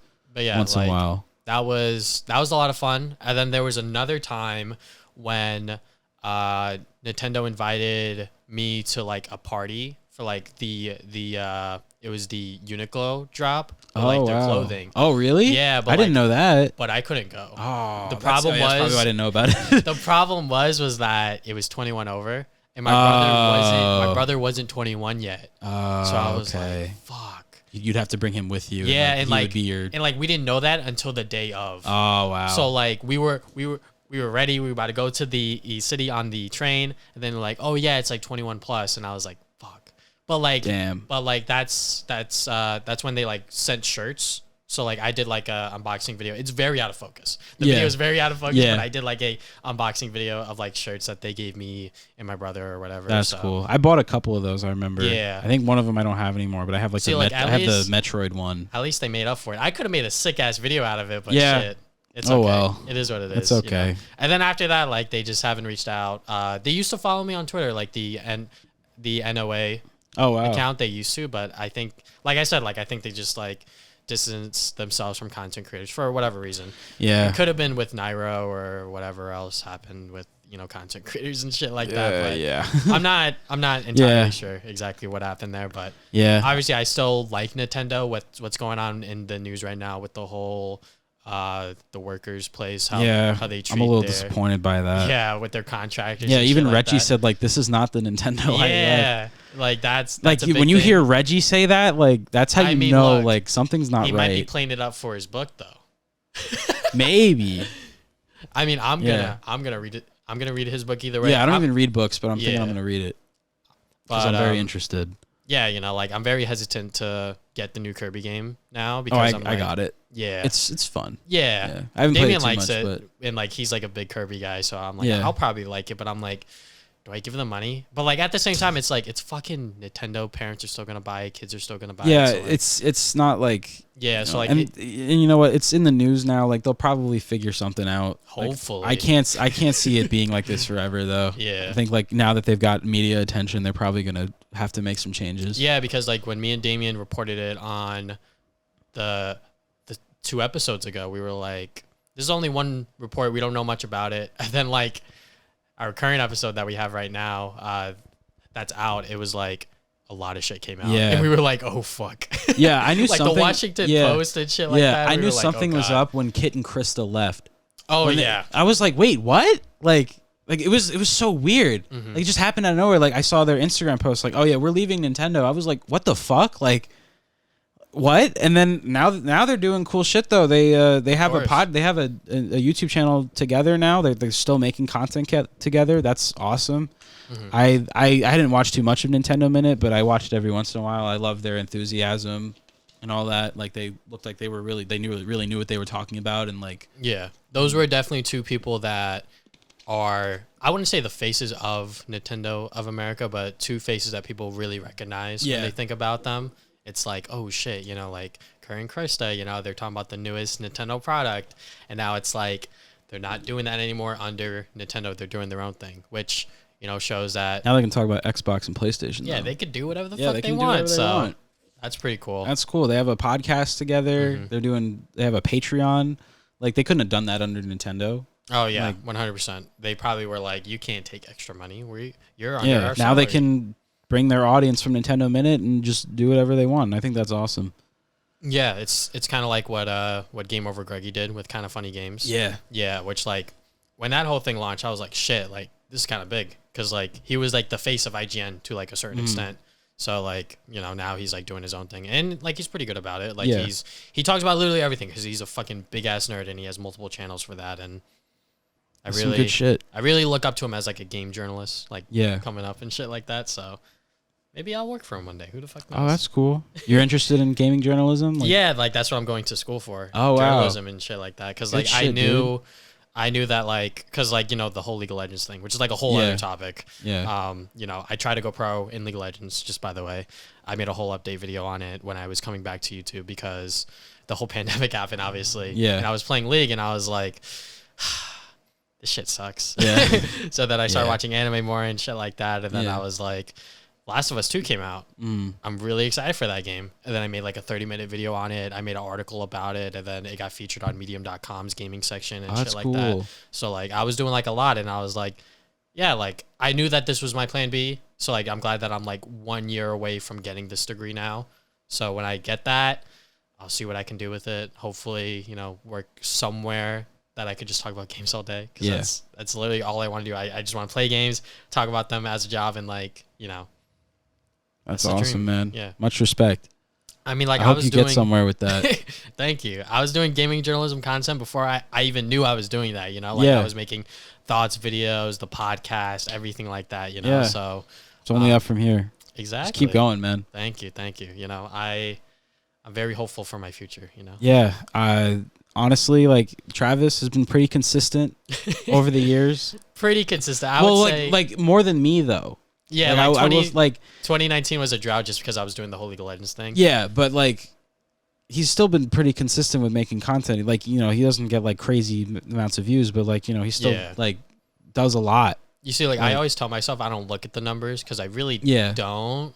Yeah. Like there was a long time where I wasn't even looking at comments. Oh, so wow. like there was a comment that was asking about a question on like my most viewed review, which is Jackbox Party Pack 3, which I had no idea was gonna get 100K views. I had no idea. Yeah, I saw that. I was like, oh shit, this one like, popped off. I was like, what the fuck? This one popped off, you know? Yeah. It's always the video that you don't think is gonna pop off, and then you know, when you put a lot of work into a video, it gets like 10 views, and then I'm like, I hate that whatever. Shit. All right, go next. Whatever. But anyways, yeah, it's like, what the fuck was I talking about? Holy shit. Yeah, you know, just like content creation. I try to not look at the numbers. I try to not look at the views. I just do what I want to do because like that's the most important thing. Yeah, because like do what you want. There was a point where I was, you know, every Saturday, new video. And then some of those Saturday videos, I was like, this video is dog shit. Yeah. I was like, this is just a trash ass thoughts video. I've tried. I'm like, you know what? I'm going to stick to a schedule. And it just doesn't work out. Even with this, I wanted to get one out every week. I haven't been able to do that 100%. I've been good for the most part. I was also putting out like multiple episodes a week because I just had continuous guests coming in. Maybe you could have saved those, you know? Well, I didn't know. I didn't know things were going to turn out. Exactly. Like, you know, you just never know. So like, then I started resorting to remote episodes. Just don't get me wrong; those are great. But you know, of course, I'd rather have someone here, and like, you know, thankfully, I can bring you because you know, even though we met online. We happen to both live on Long Island. Yeah, we both live on Long Island, and now I've moved. We live even closer to each other, so it's like, oh wow, like now we can make this a possibility. So even if you still lived in your hometown, I probably would have still drove out. Yeah, exactly. That's awesome, man. Thank you. Yeah, no problem. I wouldn't go back there though. It's kind of a. I mean, I go there once in a while. Like I have my best friends are there and stuff, and like all that. But yeah, the Last of Us video was really like what brought me back into content creation. Yeah. During 2020, because I was like, I wasn't working either, so like I was like streaming on Twitch and like just trying to like find things to do on my free time. And like when The Last of Us 2 came out, I was like, I'm gonna play this game, I'm gonna write all my thoughts about it, and I'm gonna make a video on it. That video, I was editing straight up for like, it was like 9 p.m. at night, until like 10 a.m. in the morning, like nonstop. But like that's just because the editing software I was using is fucking dog shit. What do you use? I use Camtasia. Just you use Camtasia? Yeah, it's not like well known. Yeah, but like, I know about Camtasia though. I think I tried using it, and then I just never learned how to use it, and then I got access to Premiere from a friend. Yeah. So it's pretty much just Windows Movie Maker, but very fancy. Yeah. Which like I've been editing on Windows Movie Maker for like ever. I know a couple of friends that were using that for a long time. Yeah. So you know, use what works for you. You don't have to use like the industry standard like Premiere or anything. Yeah, like that. I just use it because I'm so used to it now. That like I could not go back to another one, and like, you know, plus if I went to another one, it'd be a lot more limited to what I could do. So like I just stick with Premiere. I'll pay the fee for it. Yeah. Even if I can't really afford it. It's even with what's it called? Like I had to use Premiere in school because like that's what they wanted us to use. I'm like, I probably edited this like school project in like 10 minutes on Camtasia. Yeah. But I'm like, I'll do what the professor wants. I'll edit on Premiere. I'm obviously faster than like most of my classmates because they all need help, and I'm like, all right, you just do this, and this. You have so much experience with making YouTube videos, so it's like they're like, how the fuck do you do that? I was like, like, you know, like check out my channel. Like I did name drop it a few times. I'm not like, you know, like super ego about it. Yeah, you're not like in people's faces about your YouTube channel. Like, I kind of wish I wasn't growing up. But I mean, like when I was growing up, when I started the channel that's going to turn 10, TV Sonic Gaming, I wanted it to keep it low key. And then I made that Wii U video where like they had like the Best Buy demo, and like my brother like recorded me. Cause like I just brought like my flip video camera that day, cause I was like, I saw those popping around at Best Buys, and I was like, here, record me playing Rayman Legends. So then I did that video, and then somehow someone at school found it, and then like during like my science class, one of my classmates was like, hey miss, you want to hear something? And she was like, what? And then he like turned around at me, he was like, Travis has a YouTube channel. And like I was like, oh shit, what the fuck? Peer pressure. How did he find out? And then like it went around the school, and like it wasn't like I wasn't getting bullied for it, but it was more like that's the Asian kid with the YouTube channel. And I'm yeah, like, right, I legit carried around my camera in school. At though. least it wasn't. You didn't do Sonic anything stuff. like that though. At least it wasn't the Sonic stuff, because that would have been bullying. That 100% would have been. Oh my god, yeah, I could imagine. But you know, I was just doing videos on video games, so like people didn't mind it that much. Yeah, especially since because I was just talking about like the Wii U and you also weren't in front of the camera too much either. Like you're not in front of the camera too much in your videos, except for like it's just because like. When I want to do like on camera stuff, I want to be in front of my bookshelf, but like I don't have like a lavalier mic, and like I want to make sure like the audio is good, so I just use my Yeti microphone and just like do it like that. If I am gonna do camera stuff, exactly. I'm just gonna like put my iPhone in front of me and like we'll just make it work. But yeah, like that's a big thing for me recently. Like in my past few years, is just like audio. Because like when I would go from like my in-person camera stuff, it sounds like dog shit, and then when I start the review, it sounds kind of clear because I use the Blue Snowball and then eventually the Yeti. But yeah, I gotta upgrade from a Snowball to something else, probably a Yeti. Yeah, Yeti's really good. I've been using it for like years and years. Like obviously I started with a Snowball. Like that's a pretty good like $60 mic. Like when people come to my job and like they buy microphones, I'm like, you trying to stream? Like, what are you trying to do? You know, I just like try to like make a little conversation if they're like around my age. Yeah. Because like they'll be like, oh, you know, like I'm trying to stream or like do this. I'm like, oh yeah, like this is like a pretty good microphone. Especially if they're buying the Yeti, I'm like, this is a very good microphone. Yeah. Obviously, like not like, you know, if you're like a fucking voice actor, you're like, this is a dog shit microphone. But you know, it's like we're doing like YouTube stuff here. Different strokes for different folks. Exactly. Yeah. So, but yeah, you know. I just like making videos and shit like that, you know? Like, if it wasn't for The Last of Us, I don't know if I would have come back to content creation. Maybe I would have. It's just because, like, the whole pandemic. And, like, I was just not playing League anymore. So, like, because I wasn't playing League, I was like, what's the point of life? Like, I wish I hopped on making content more during the pandemic, though, because, like, I didn't. Yeah. I was just at a point, like, I was just working. So, like, I just didn't have any motivation for it. Yeah. And, like, I guess because I was just laying around the house doing jack shit. I could have easily, I was working too, though. Like, if I wasn't working, I probably would have started my podcast, like, probably around the time of the pandemic starting. Like, I would have, like, I bought a PC, like, the start of the pandemic. It's a pretty nice PC. Around $1,000 for it. That was, like, my first big purchase because I had been working for about a year. And you weren't, like, spending a lot I wasn't spending a lot. I finally made a big purchase. I was like, I'm gonna buy a PC because I was like, I'm gonna stream. My internet isn't the greatest though; craps out a lot. So I ended up not doing that, and now I just have this PC that I once in a while play games on, and once in a while I do a stream. But I mean, I use it for editing. Hey, man, it's at good least for it's that. Like future proof, you know. Yeah, it's good for editing and stuff. Was that an iBuyPower? Yes. Yeah, it's pretty good. Yeah, it's pretty good. It didn't come with the remote though for the LED lights. Oh. So it's just been stuck on this one that like changes color. Okay. Yeah, I can't change it or anything. I just never bought another remote. It's all good. Yeah. I mean, it's fine. Like it changes colors, like it's cool or whatever. I mean, I don't know. I don't really care for that kind of stuff. I kind of just wanted a powerful PC. So I got to get a laptop though. For what? Just like for editing, like on the go and shit. On the go? Because like I'm not even home that much now. Oh, okay. So like, I mean, like if I want, that must be a pain though. You got to like transfer files from here to there.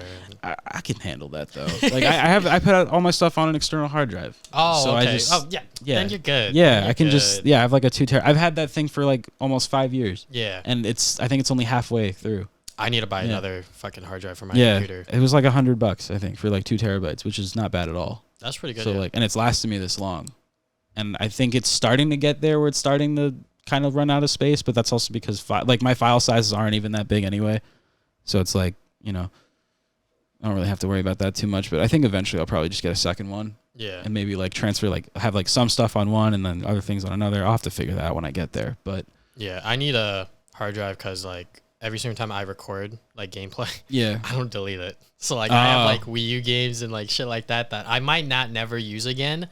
But you never know. At least you have something for B-roll. Exactly, because I'm like, I don't want to re-plug in my Wii U to re-record Captain Toad if I want to talk about Captain Toad again. You know? So I'm like, I might as well just hold on to it, you know? So I'll just buy another hard drive. Because like I'm playing Lego Star Wars again. That's going to be like my next review. Oh, okay.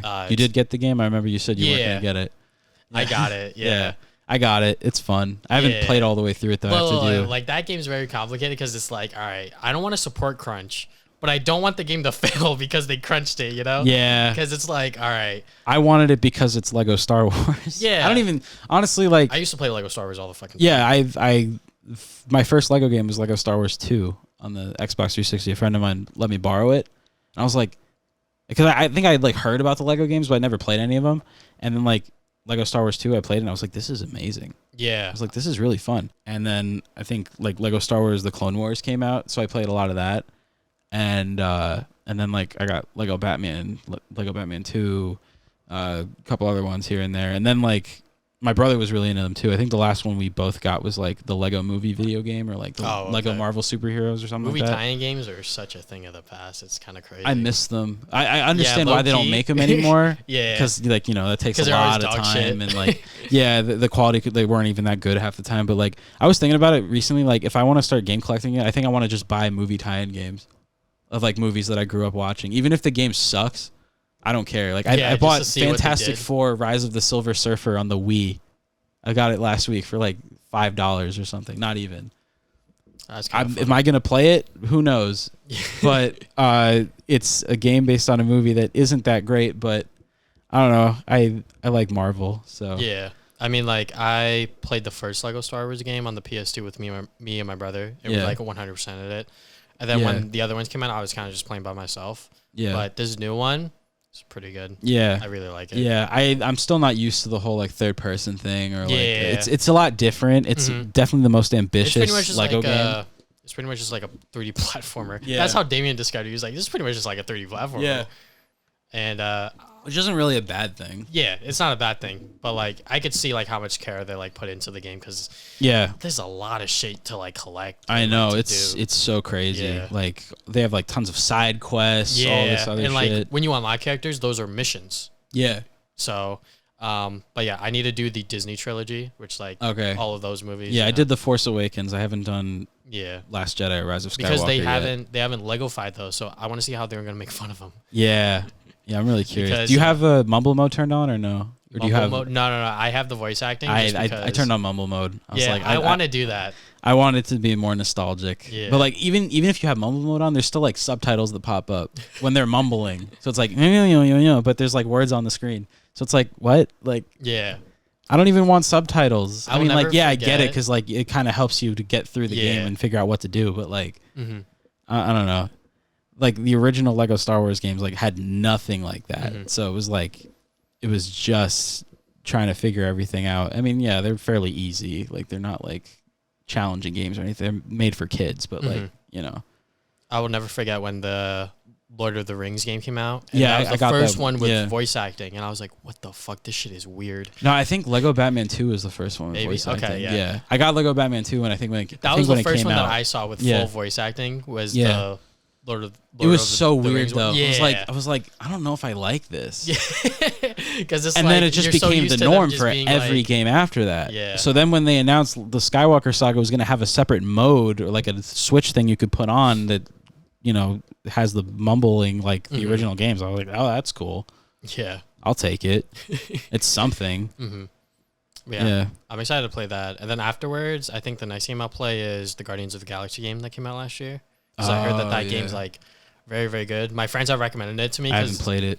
Because they know. I forgot about that game, honestly. Because like they know that I like Uncharted and like they know that obviously like I like the Marvel stuff. So they're like, I think Travis would like this game. So I was like, that's good. All right, you know, like there's a sale that I saw and I just bought it. So I bought both of them at the same time for like $60. Yeah. Which is really good because like Lego Star Wars just came out. So I got it under retail along with Guardians for $60. So that's cool. Yeah. It's a good deal right there. Did you play the Avengers game?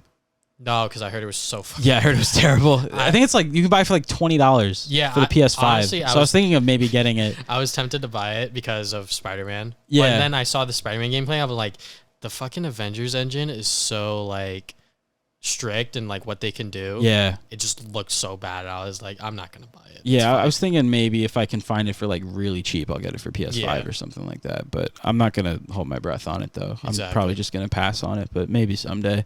If I'm feeling, if I see it for cheap, I'll just be like, okay. Even if I don't play it, just to be like, I have this game. Have you played it? No. That's just how it is for most of my games. Like my friends are like, you have all these games, you don't even play them. I'm like, it's a collection. It's a hobby. Yeah. Yeah.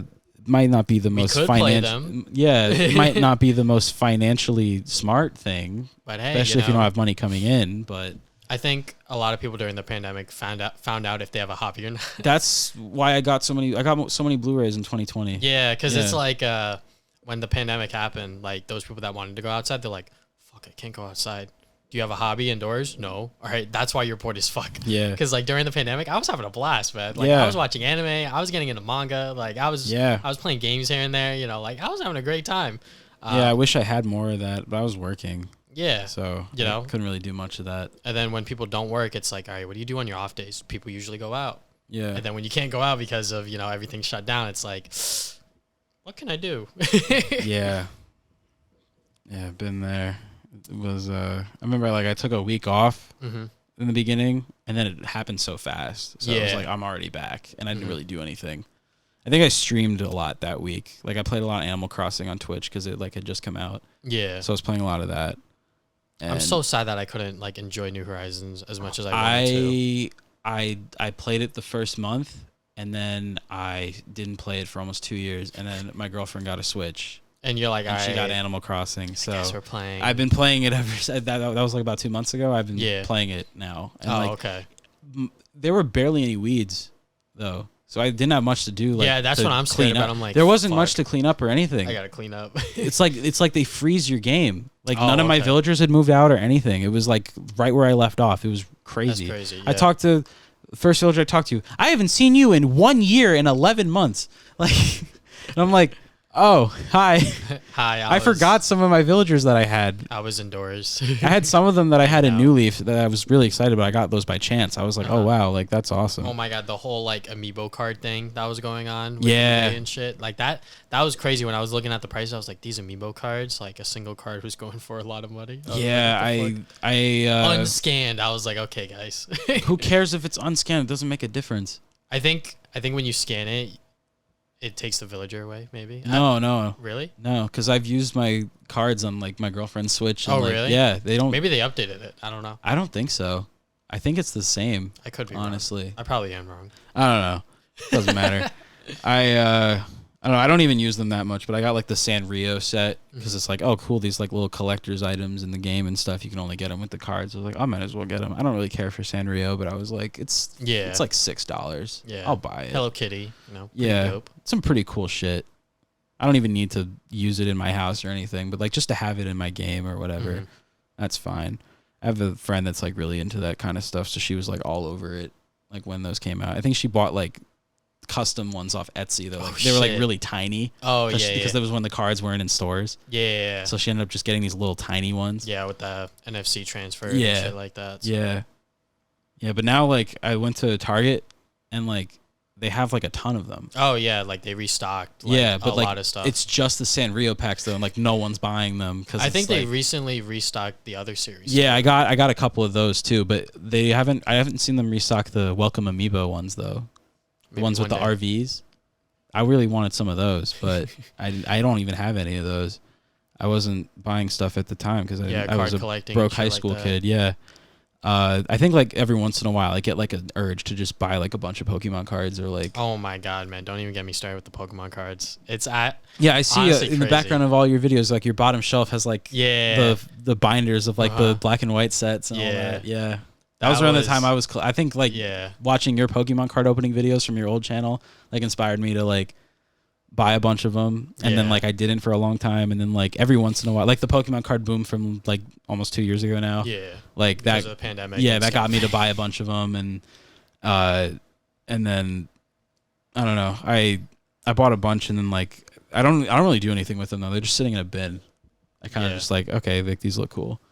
And like, that's basically which is why like I don't buy them anymore because I'm like they're just gonna sit in a binder. Yeah, like, I'm not that invested in Pokemon anymore because like when I was buying them I was like super into Pokemon. Yeah, I haven't played a Pokemon game since X and Y, so like I don't. Oh wow, I don't know any of the new Pokemon. I bought Sword and I like played the first bit of it and I'm like I'm already bored. Like I don't know. It's just I don't know. I didn't really get into. I played a little bit of Gen 7, but like I was just like it's. Yeah, I said Legends Arceus was gonna be my jump back into it, but I haven't bought it. Yeah, I haven't bought it either. Because it was so buggy. I was like, I really want to play it. I'm really interested, but I just haven't. I think I'll wait for the new one to come out because it's pretty much just going to be like that. Oh yeah, like the open world stuff. It's so crazy. It's like every 3 years now there's a new generation. Yeah. I feel like the jump from Gen 8 to Gen 9 is too quick though. I feel like cuz I don't know, I guess maybe just cuz I wasn't too invested in like Pokemon the last couple of years. And maybe the time just fucking flies so fast. It's like already another I don't know, it just I get it, like, you know. It used to be a lot more hype. Like, I don't know, like Gen 9 just kind of got announced. They showed the starters. I was like, okay, and then I don't know, like the starters look pretty cute. Yeah, don't get me wrong, like, you know, they look cool and all that, but like, I don't know. Am I gonna buy them? Maybe. I don't know. I'll see how people like them and stuff. If they're any better than Sword and Shield, I'll probably get them. Yeah, because the Pokemon fans will tell you if they're. Oh yeah.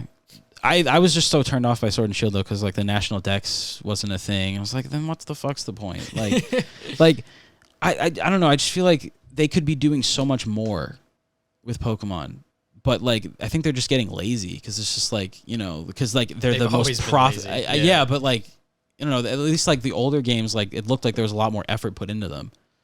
Like all the models, they're straight out of the 3DS games with polish. That's all. I find it funny that like the other remakes, people were complaining. From my understanding, was like they're changing too much. And then Diamond and Pearl came out. It's literally the same exact game, and then they're like, "You guys didn't change anything." Yeah, they can never make up their minds either. Yeah, it's like Pokemon fans are very funny. Yeah, I don't get it. Like I fucking hate Pokemon. I'm buying the new one. Yeah, that's exactly what happens every single year. I mean, you can say that for like every fan of everything. Though. I mean, I'm not too critical of Sonic. I would say. I was just gonna say like Sonic, like, you know, he's been doing a bit better, like, you know, in different outside ways. of the games. Yeah, in different ways. Like, yeah, like that's fucking cool. But like, I mean, I don't know. I didn't play Sonic Colors Ultimate, but I heard there was a lot of bugs in it. There really hasn't been a really good Sonic game from Sonic Team since Sonic Generations. Like, yeah, I agree. Lost World was really mixed. I played a little bit of it. It was okay, but I could see why people don't like it. Yeah. Sonic Forces was I actually a disaster. Played through Sonic Forces and beat it in like a day. I did too, and I was very surprised that I did that because I was like, we were waiting years for this game. It never took that long for me to. It always took forever for me to beat a game, but like I beat it so fast. I was like, wow, like that was a lot easier than I thought it was gonna be, and it's like it's already over. 4 hours. Yeah, it's not even that long. It's like, and it was bad. Yeah, I mean, it was fine. I didn't hate it or anything. Yeah, I like the custom avatar thing. I thought that was a little cool gimmick. Honestly, I didn't like that, but that's just me. Yeah, I had to put the gamer hat on. My avatar. My god! Yeah, no, I was just like, when they announced it, I was like, oh no, they're playing into it. They're playing into the custom character shit that people are coming up with. All the OCs. Yeah, the Sonic OCs are having a field day with that announcement. Chris Chan is losing his shit right now. But I was just like, I'm good. I don't need that. Yeah, I bought it. I bought it. I think it was on. I literally bought it Black Friday for like $20. I bought it on launch day because like I was like, not even a month. I'm gonna do a review on it. Not even a month of it being out. It was on sale on Black Friday for like $20. So I was like, I'll buy it. Yeah, I got the special edition that had like the custom costumes of all the Sega characters and all that. And I don't know if I paid $60 or $50 for it. But I think it was $40 when it came out. I don't think it was full $60. Know. I think they might have dropped it down to $40. Like. Yeah, anyways, when it came out, I definitely paid full price for that.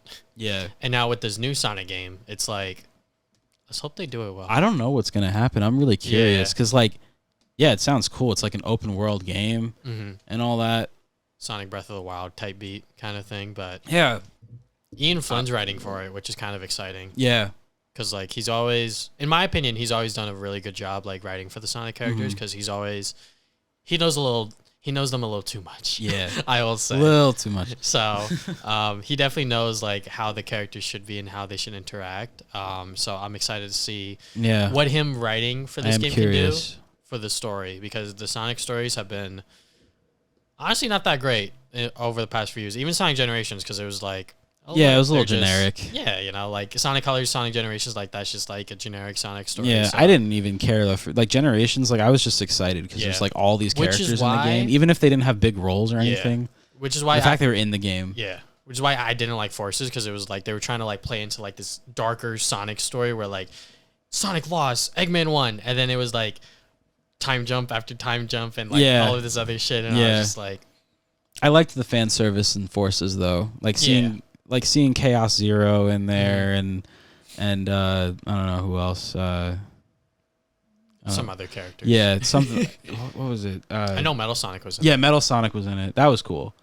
Infinite was supposed to be this badass villain. Yeah, I was really excited for Infinite. I was like, oh, this is like a nice concept. Finally, a new character that's like kind of interesting. And then they just kind of, I don't know, kind of just a pushover. Kind of really go anywhere with that. Yeah. They're like, I saw there was an action figure for him and a plush and everything. I was like, I want to get them because like I can't even find them on eBay. I can't even find them on eBay. Damn, so hard to find. Yeah, that sucks. It is what it is, though. Yeah, I'm not gonna bend myself over to get it's not a priority. It's something down the line, like a lot of things, I guess. Like if I had the money, I'd probably have a lot more stuff. Yeah, maybe a bigger space too. Oh yeah, 100%. It's a nice Mario poster you got over there. Thank you. Mario World. Yeah, my friend Thomas got me that, like my freshman or sophomore year of high school. It's pretty cool. Yeah, I've had it ever since. It was a nice little surprise, like for Christmas. Like we did like gift exchanges. He got me this nice poster. Okay. I was like, oh wow. Yeah, my friend group's so big. We just do Secret Santa every year. Yeah, I did Secret Santa for a couple of years, but I don't even talk to most of those people anymore. Okay, yeah. So Secret Santa's always funny because it's like, because like I know what to get for my friends, so like I don't need like a wish list, but we use like Elfster for it, so like people like put their wish list down. So I'm just like, all right, guys, smart. Here's what I want. Hopefully, Yeah, I got Rick and Morty shirts one year from a friend of mine.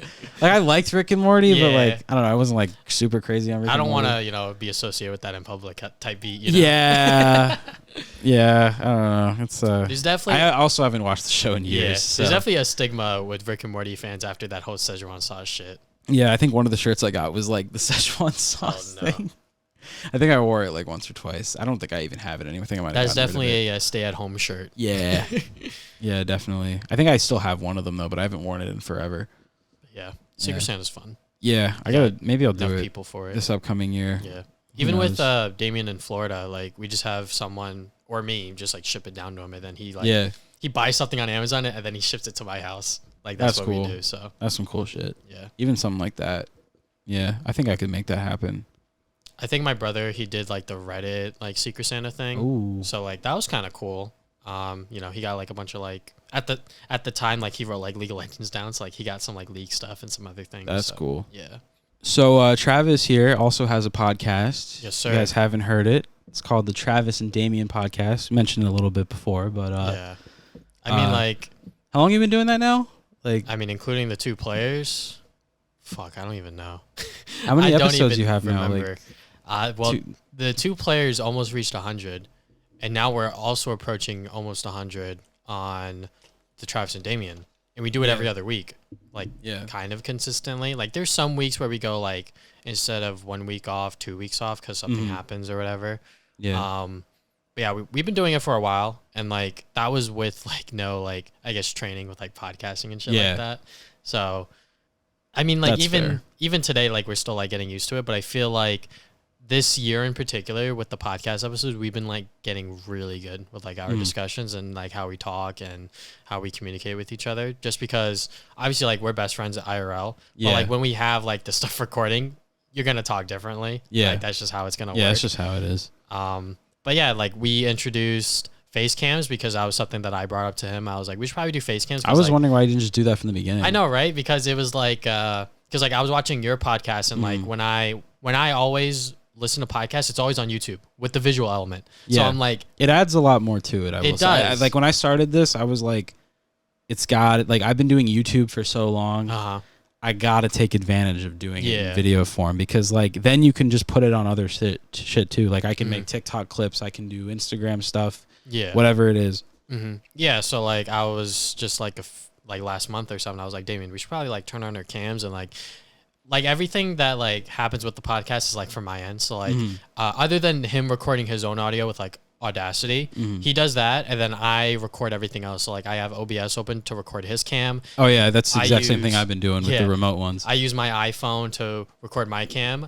I actually tried last episode to record both cams with OBS. Yeah, but my face cam started to get like desynced as that. I had that issue too with the first couple ones I did, and then I was like, you know what, I can just set up my camera and then just sync it up later, which is like a better solution. Yeah, I mean it takes a bit more work to do the remote ones because I have to like line up two different videos and then like Yeah, I mean, like the way you edit them, like I honestly appreciate the way that you edit them instead of just like having both cams like side by side. You actually switch back and forth. Yeah. So I figured if I'm gonna do it that way, I might as well just have it the focus on the person who's talking or whatever. It's definitely a lot more work, which is why I just have both face cams there. Yeah, it's nice with the 30-minute limit on my camera though. I mean, like it's happened a couple times doing this already, but like I can just like if I'm doing it like remotely, I can just have I can have them on the screen while I'm just switching the battery or whatever. It's so seamless. Yeah. And then I like if you hear like the dropping of the battery on my desk or something, I can just mute it. It's so good. It's like it couldn't be better, honestly. Well, you know, now that is exposed behind the scenes stuff. Little behind the scenes stuff there. Made it this far. But eventually I'll probably get a better camera. I'm thinking because Cole Perrin, when I had him on, he's using like this Lumix camera. It doesn't have a limit on it. Yeah, and like it has like two battery. Camera was it was a nice camera. Yeah, it has like 2 battery ports on it, 2 memory card ports. If the battery dies, the memory card gets full. It just swaps to the other one like instantly, and just keeps going. That must be an expensive ass camera. Yeah, I think it was at least $1,000. Okay, but like, understandably so though. Yeah, it's a nice camera. Like. Yeah. Cole, you did some cool shit with that. I mean, you sent me the first raw file. I think was like 50 gigs. It was like, I was like, oh my god, it's like bigger than like anything I've ever made. Like just with the raw file. It's like, oh boy, there's gonna be a download file in and of itself. Yeah, it took like 2 hours to download, but like, I mean, it was worth it though. I made it that like, I love that episode. Yeah, I like that episode too. It was very interesting to get to know him as a YouTube content creator myself, obviously. Yeah, so. But yeah, me and Damien started the podcast just because we both like talking about video games. Yeah. So, but also easy way to go. Yeah, and also it's a way for us to talk to each other every other week because he lives in Florida, but like we're still best friends. Like we still, you know, obviously text every now and then, but for the most part, when we talk, it's on that Friday when we do the podcast, and then afterwards that night with the rest of our friends. That's some good shit. Because because we've known each other for so many years. Like I've known him since 4th grade, which is like 2008 or whatever. Wow.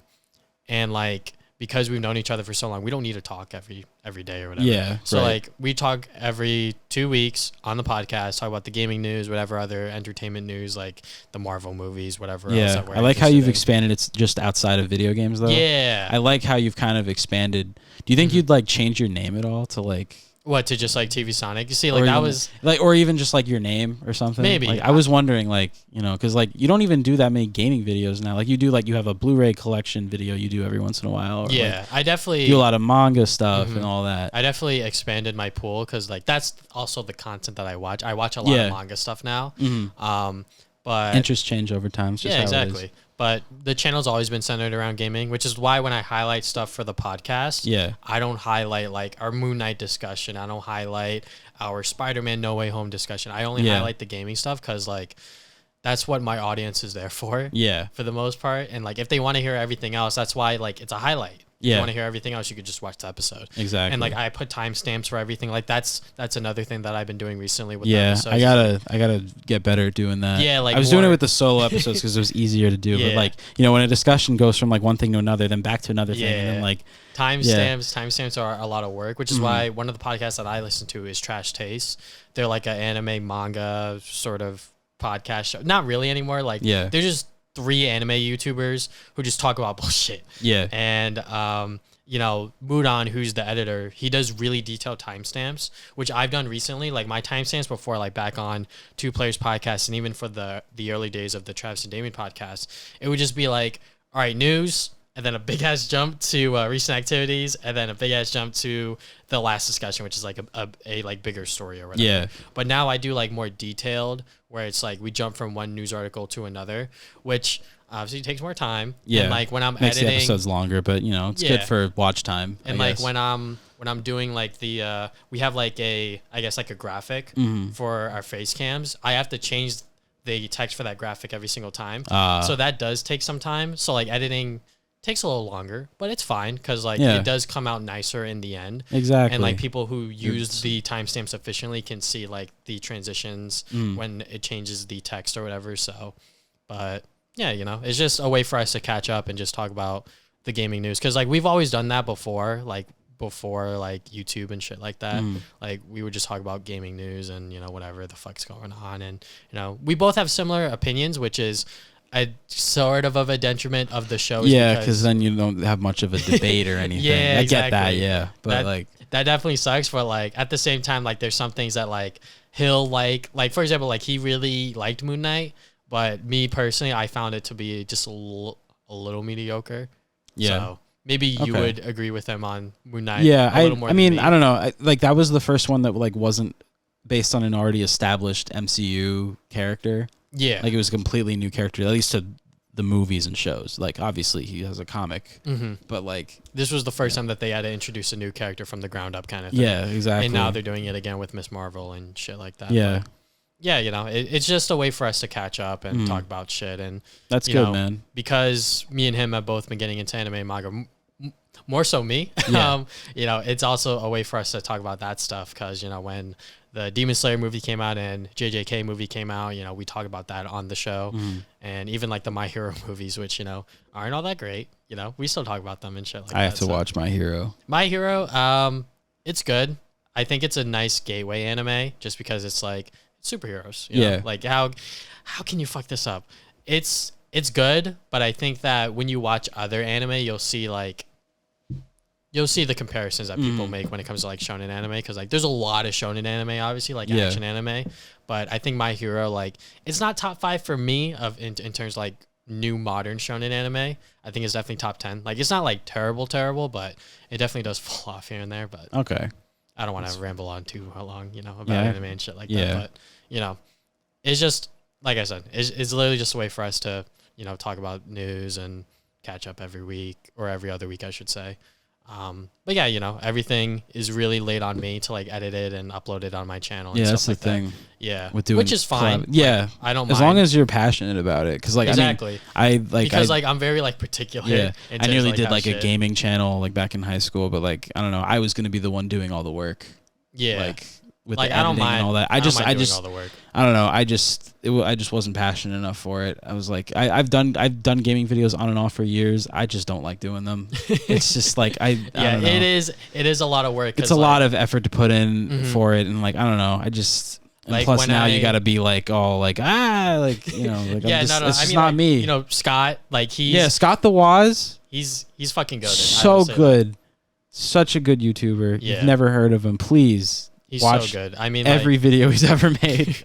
he's definitely the newest gaming YouTuber that's really risen up like exponentially. Yeah, he's doing the most, and rightfully so because like his videos are quality. Like they're really good. They're very good.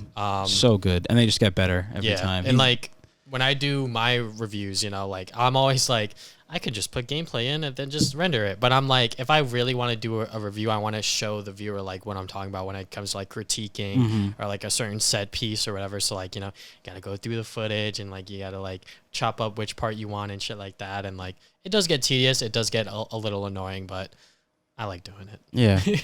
Yeah, to each their own. Exactly. Yeah, Scott the Waz though, go check him out.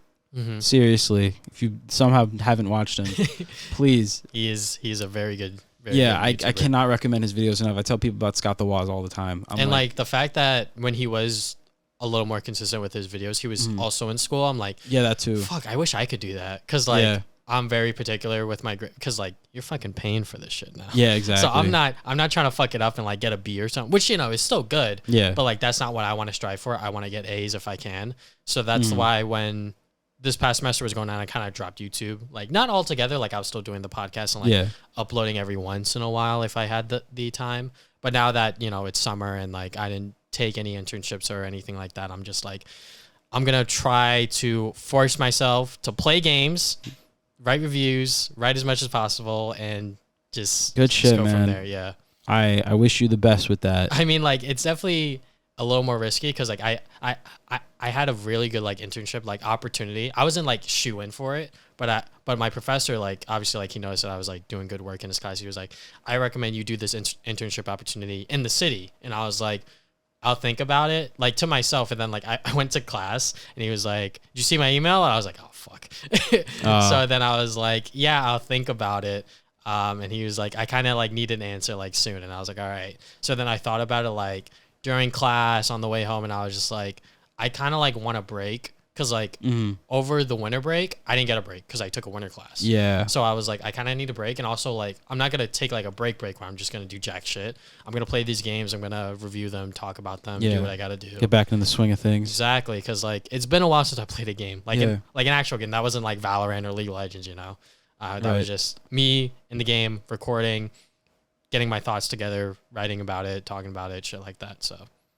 Yeah. Some good shit, dude. Yeah. Yeah, you've come a long way. Oh, 100%. I wish more people knew about your channel, though. It's okay, man. Yeah, I mean, you know, I kind of deserve it. I kind of keep to myself. Thank you. Yeah. I kind of keep to myself and just do what I have to do that I think is best. Cause like when I realized that like I was just making videos every single Saturday as sort of like a grind thing and not for like content creation purposes. Yeah. Just like I need a video for Saturday. Let me just pump this shit out. Yeah. Instead of like making a video that I actually like. Like I think during the pandemic, like after my Last of Us 2 review, I was on such like a content creation like high. Like I was making so many videos that I've wanted to make for so long, like my Sonic IDW video where I reviewed the first 30 issues because I was like the first like 3 big arcs of the Sonic comic series. I really enjoyed making that video because like for one thing, I'm working with PNGs or JPEGs, just like images. I obviously like blur out the words to like avoid the copyright because I know I forget what's his name. A bigger like comic book content creator does that to avoid it too. Okay. Also Trailer Drake does it. He's like a smaller one, but I really like his videos. Anyways, so like that video I made and like a bunch of other videos I made during that time that are like my personal favorites. So yeah, you know, just gotta make sure that I'm picking and choosing what I want to do and trying to stick on a schedule because like I have a Google Docs of just like my video schedule. And like, all right, this is the podcast day. This is what I want to do. Sometimes I'll upload a video on a podcast day as well. Yeah. And that doc spans all the way back to 2012. So like I went through like the, you know how like you could like revise it back to the version. I was just like looking through it. I was like, shit, 2012. You know, I had like these certain ideas that I was doing, and that's like, crazy. Yeah. That's awesome. I wish I had stuff from back then. I still have just like to look back at some like word pads of like some old ass scripts. Yeah, I don't want to open them because now I'm like a journalism major and like I know like how to write good. Yeah, like write better. Like I already knew that like I was writing like okay for like being on my own and like no school experience whatsoever. Like my Last of Us 2 video, I keep going back to it because it's like one of my favorite videos that I made and like I put a lot of time into it. It's a good video, obviously. So like when I wrote that review, I was like, I think that this is good, obviously. And then when it got featured on Medium, I was like, okay, like I can actually like do like pretty good work. So when I went to school, I was like, oh, okay. So like this is how you like write like traditional journalism, not like gaming journalism, because like gaming journalism is low key like kind of a joke when it comes to like how it's written and like fluff pieces and shit like that. Like I don't want to write like, you know, those fucking like Comic Book Now articles where like, is this character in this movie? And then like the answer is like in the middle. Yeah. Like I'm not doing that shit. I can't stand those. I'm not doing that shit, man. Like if I work at all the bait and shit, I can't do it with those. I like blocked those accounts on Twitter. I was just like, no. If I'm working at a website and they have me doing that, I'm not working there. Yeah. Like I'm going to write reviews. I'm going to write actual like, you know, good material, not like some bullshit. Yeah, not just some shit for a fucking headline that's gonna get like fanboys going crazy. And like ads, clicks, and shit like that. Like, that's not what I'm working towards. Yeah. Which is like the sad thing of the industry is like that's kind of how it is. That's just how it is. Yeah. So it's a shame. I'll try to do what I can. Do what you got to do, man. Exactly. I wish you the best of luck. Thank you. I appreciate it, Jimmy. Yeah, no problem. You got any other things, statements or anything? Other things I got going on here? I mean, like. I can't think on the top of my head right now, but I think I'm just gonna keep doing what I'm doing right now. Got any upcoming projects? Upcoming big projects? Well, we'll see in 3 days if I could get this 10-year article done. Okay. Because I'm gonna do that and also like a thoughts video where I'm sitting in front of the camera and just like talking about my 10 years because like a lot happens in 10 years. Yeah. You know, especially on a YouTube channel that I've kept most of the videos up. You know, there's like a few videos that I privated because like I said some like dumb shit opinion or whatever. Like one video is like, why is Nintendo porting these Wii U games to the 3DS? Because I was such a Wii U fanboy. Yeah.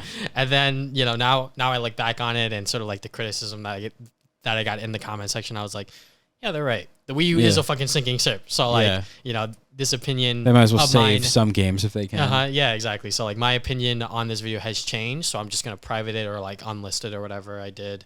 But yeah, for the most part, most of my videos I've kept up. So. That's good. I had a bunch of them privated for a while, but then I put them back up, like ones from high school and all that. But yeah, most of my videos are back up at this point. And then the podcast, I haven't taken down anything yet, thankfully.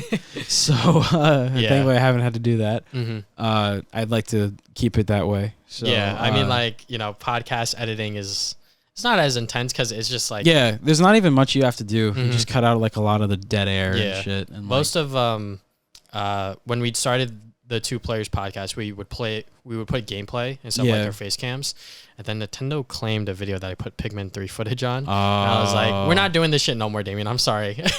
So then it's been like a JPEG or PNG for like years and years. And, you know, recently we did the face cams because it was like... Yeah. I think it adds a lot more personality to it as well. Exactly. That's what... You get a lot more That's of that. what you inspired me to do. And I was like, yeah, fuck it. That's cool that I'm the reason you did that. I mean, you know... I've always watched podcasts on YouTube, like I said earlier, so I was like, should probably do face cams.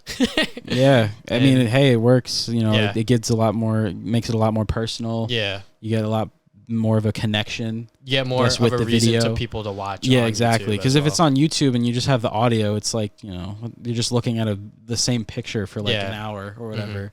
Maybe with the sound wave thing going on the screen. Sometimes people do that. I'd even do that. No, I wouldn't do that if it was audio only. I'm honestly glad I didn't go with audio only because I probably would have just like not done it. But like the video part just makes it a lot better for me, I think. And like I've been making content. I've had a video camera in my hand since I was like 7 or 8. So like I mean, I feel like it's just natural for me to do something like this. And I mean, it gives me a reason to keep making content because like, you know, I don't know. The drive for a lot of the stuff I used to do, not really there anymore.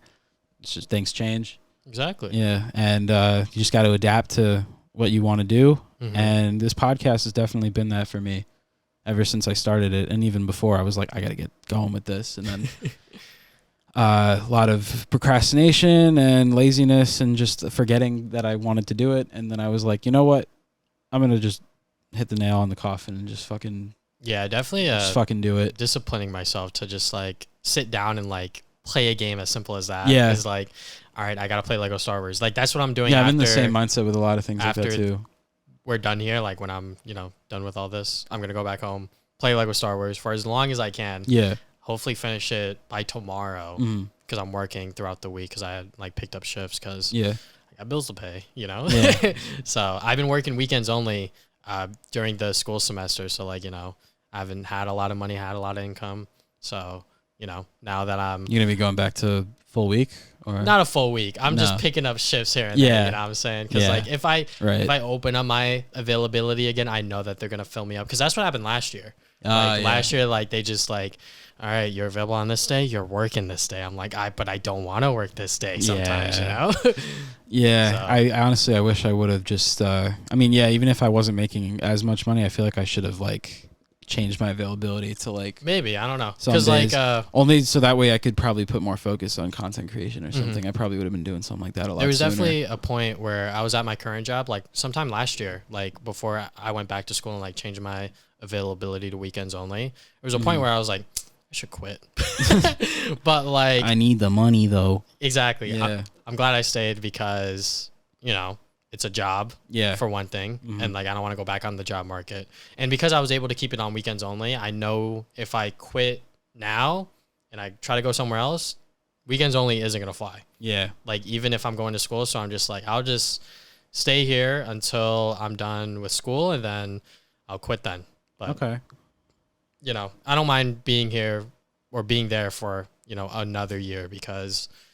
I like it. It's not terrible. It is not that bad, especially with the pay that they're currently giving me. I wish it was a little more, but you know. Well, we all do. Exactly. It is what it is. You know, I'm gonna try to you know scrape by with what I can. So. Yeah.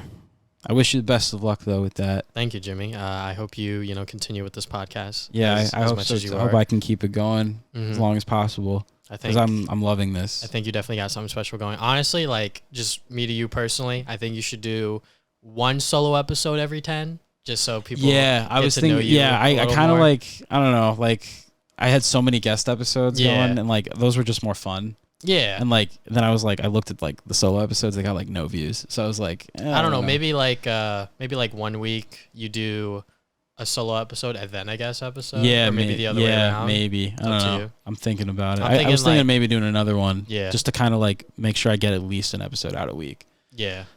Just like, break it up a little. Because I could have relied on, I was kind of relying on the guest episodes because they were very consistent. Mm-hmm. That's why I was just doing those. And then all of a sudden, they weren't. You run out of people. Yeah. Schedules mess up. Yeah. It is what it is. I didn't want to just keep having the same people on over and over, which I don't mind doing that, but it's like, Which is why me and Damian, we don't really do, like you're literally our only guest that we've had on the show. I was on an episode back in 2019. We talked about spoilers for Endgame. Yeah. So like that was the only time we had a guest. Yeah. I'm not sure if we'll ever do guests. Just because it's like the way we have it set up is like it's just us two. Yeah. I mean, if you want, I'm down. I mean, yeah. I'll come on. I'll think about it. I'll see. Up to you, man. I'll see what we could cook up. Yeah. But, I'll have you on again at some point. 100%. I'm down to come by again, talk more shit, whatever. Yeah, whatever it may be. Thank you, man. No problem. Thank you for being here. It's been a pleasure. Honestly, very nice catching up with you. Yeah, of course. If you guys haven't checked him out, TV Sonic Gaming on YouTube, Twitter, Facebook. That's about it. I'm a boomer when it comes to social media, so that's pretty much coming soon to TikTok. Maybe not. You should make short form content though. I seriously think you should. Maybe. I don't know. I'll have to do look like more little into stuff, like your collection and stuff like that. Do whatever it is, whatever it may be.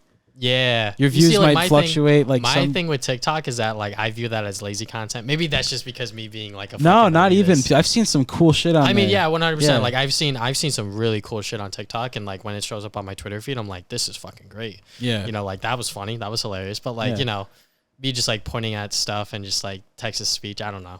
You don't even have to do text. You could make it more personal. Hey, look, this is a cool game I have. Here's my history with it. I don't know. Maybe here's how I got this. Maybe I just need to let my fucking pride go and just honestly, I mean, I was afraid to do it. Yeah, like I was like, I don't know, should I make TikTok stuff? And I was like, you know what, fuck it.